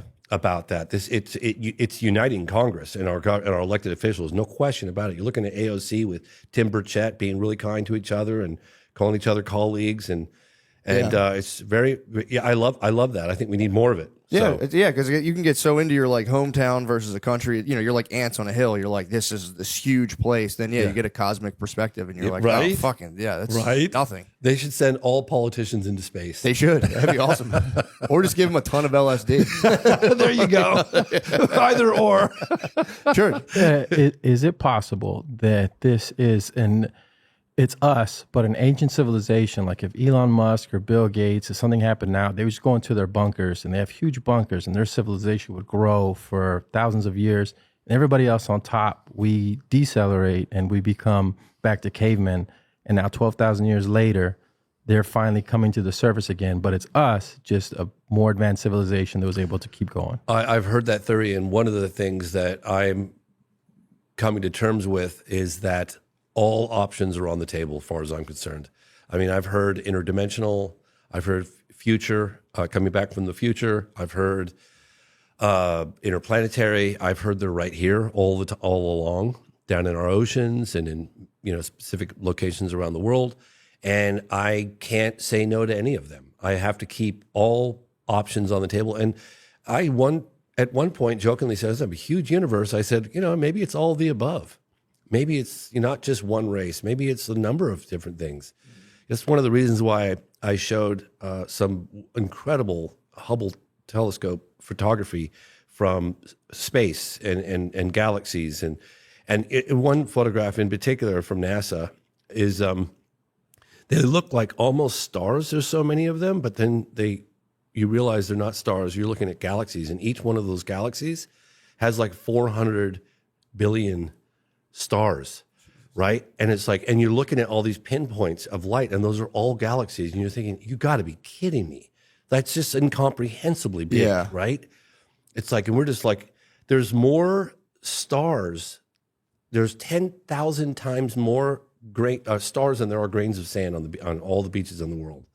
It's like 10,000 times. So you can't even wrap your head around it. And it's getting bigger by the day. And now they're talking about multiverses and stuff. It's like, God only knows, man. Like, sometimes it's like, my mind hurts thinking about it. Like, I don't know, man. Sometimes when I think about the vastness and like how it keeps going on, and if it's not infinite, then where does it stop? Well, this is the thing that fucks me up. It has to be infinite, because if it were to stop, it could only stop by a sort of border, and there'd have to be something on the other edge of the border. So it has to be by definition infinite. So insane. The universe really is like ruled by like dream logic. That's the only place a thing can be infinite and not infinite is in a dream. Don't get me started, dude. I know, I was freaking out in the Uber last night. It blows my mind. Seriously, I'm just like. But you know what I'm talking about, though? It has to be infinite, because if it were finite, there'd be a bordering edge, and there'd have to be some physical thing on. You can't have something that borders that doesn't have another side of it. So it can't be It has to be infinite. Otherwise, I remember one time thinking to myself, like, I have no idea why I'm here. What the hell's going on? I do that every day. I don't think we're here to hate each other. Yeah, that's one thing I feel like. Come on. Yeah. Well, it doesn't feel good in your body. That's what I've been doing. It's like people say, like, this is crazy. It's all airy fairy talk. It's like, well, dude, if you like just assume we're these kind of like struggling animals with nothing other than animal instincts, and our whole sense of consciousness is like just wafting off these. It's just like this nonsense that's wafting off our instincts. It's like to take that worldview it literally hurts your body. Yeah. So it's like, yeah, I agree with you, man. I Right. think if you kind of open yourself up to like the kind of cosmic scale, becoming basically a cosmic patriot rather than your country or people will be mad at me for that. Like, ooh, but you can like your country, but also be like, I'm also a citizen of the universe. Just Absolutely. Opening yourself up to that scale feels good. I remember asking Edgar Mitchell. It was really funny because we're in the middle talking about UFOs, and he like kind of grew up in Roswell, the surrounding areas, and so he knew all the ranchers from back in the late 40s, early 50s, actually even earlier than that. And I was like, God, I'm so sorry to ask this question of you because I'm sure you get asked this all the time. What was it like to go to the moon? And he's like, well, James, if you'd like, I'll tell you, and so I got such a detailed description of what it was like, right down to when they landed on the lunar surface. They were hearing these meteorites pelting the skin of their craft, and they've been up basically for 3 days. And NASA's like, you guys need to go to sleep, and they were like, oh no, man, I want to. They tried to go to sleep, and then they were too excited. They were like, told NASA, we're overriding your recommendations. We're putting our suits on. We're going. Wait, so they were up for 3 days straight, and they were just like, yeah, oh, they couldn't sleep. They were on the lunar surface, and he said they put their suits on, and they went out there, and he's walking around the lunar surface, and he says he sees off in the distance this blue marble. I love sharing this story because it's so crazy. This blue marble suddenly rise. It was an Earthrise from the moon, and he said there it was, this oasis of life. Suspended in the darkness of space, the vacuum of space, such a hostile environment around it, right? And there it rose, and he had these big gloves on, and he put up one hand, and he blocked out the entire Earth, right, from the lunar surface. And he's like, all that I know, all that I've learned, all the borders, all the people, and I'm blocking it out with one hand. Damn. Yeah, isn't that cool? Wait, so the Earth rises when you're on the moon? Yeah, Kinda he like said it the was an sun? Earthrise. Yeah, it was an Earthrise. Yeah, isn't that so fucking crazy? cool. That's so cool. Yeah, and he was like, it was like a blue marble. Like he said, it's suspended in a vastness. He goes, you don't understand the vacuum of space until you've been there. Like it's dark, it's hostile, and there's this oasis, this life oasis. And yeah, it's really. It does suck, and it sucks to waste it just being. Oh my gosh, fucking miserable dick. It's all we got. I know, and I'm guilty of that. I can be a miserable dickhead, but it's like it really is, especially when you look at it. It's like if you look at the scale, and then you get into like the math behind like what are the if they go, all right, it all happened by chance. Well, what is like the mathematical probability of that? And it's like literally. If you were a math person, you'd be like, well, yeah, my own math proves that this happening for no reason is so statistically improbable. It's crazy. Yeah, and they go, well, it's just because the universe is infinite and that anything can happen. It's like, okay, like, all right, yeah, that's cool. I wonder sometimes if we just like, I used to think back when I first started this, because I was like, I would go into the field. I wouldn't just read books or go to conferences. I would actually go to locations and meet with witnesses on UFO sightings all over the place. And so I knew the phenomenon was real. I mean, unless everybody I was talking to, including pilots and FAA officials and civilians and governors, all lying, I was like, well, maybe, it's such a big universe. It's, the galaxy, whatever, Milky Way, we probably just get periodic visitation for whatever reason. The governments decide to cover it up. That's what I thought. Sure. But now, all these years later, I'm like, oh my gosh, now I feel like I know less today than I did when I started. Yeah. Because like you said, like, could it be time travelers? Yes, it could. Could it be interdimensional? Yes, it could. Could it be interplanetary? Sure could. Why not? Yeah. Yeah. Well, Tucker Carlson now is like he's freaked out. He's big like, on the interdimensional thing. I'm done. Yeah, he's like out of nowhere. He tapped out. He got off of Fox, and he was just next thing you know, it's just like there's interdimensional entities, blah blah blah, and everyone's like, "What the fuck, dude?" Yeah, no, he tapped out. What do you mean he tapped out? He's not doing the UAP anymore. He just doesn't even want to. He doesn't even want to talk about it. He learned certain things, and he's like, "We're done. I'm not doing this." And it's funny actually because one of the things that Senator Harry Reid said to me was that they were just trying to get some of these senators to look at the data, look at the evidence, and they were so dismissive of. They said it's demonic. And I'm not going to engage with that. So because they couldn't explain it, or for whatever reason, it was just written off. So there's that wing of the elected officials that have looked at it like that way. I don't know if they're still looking at it that way, but they were like, it's demonic, and we don't want anything to do with it. I'm not even going to look at it. Damn. That's what he told me. Yeah. Yeah, and even people within the Pentagon saying that. Yeah, I mean, it makes sense especially if you're like an older man, and typically politicians, and I would say even more so like military people. A lot of them are sort of kind of like a rigid, kind of like insulated, and like not like they're not saying like they're egoic, but it is like they have a very kind of top down way of thinking, and like stuff like this is like there's no time for it. One of the people in the part of the UAP task force, I'm not sure what year he was involved, but his name is Lenval Logan, great guy, and. He goes, it's crazy. He goes, we pick up a Russian MiG or something on the radar and it's all hands on deck. And yet, when it doesn't have any markings on it, we can't identify it. It's like nothing to see here, folks. It's like, he's like, well, how could that be? What? Like if it had a Russian flag or a Chinese flag, it would be all hands on deck. Yeah. But because it doesn't have that, it's flying rings around. We can't stop it, control it, whatever. It's like nothing to see here, folks.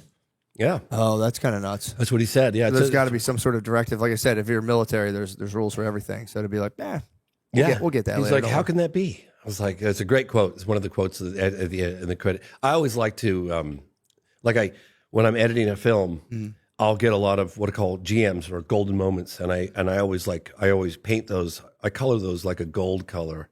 And then I put them, if I can't find a place for them in the movie, I tuck them aside in my GM, basket. And then at the end of the film, I'll go, oh God, can I squeeze these in somewhere? And if I can't squeeze them in, one time I was like, why don't I just sprinkle them throughout the credits?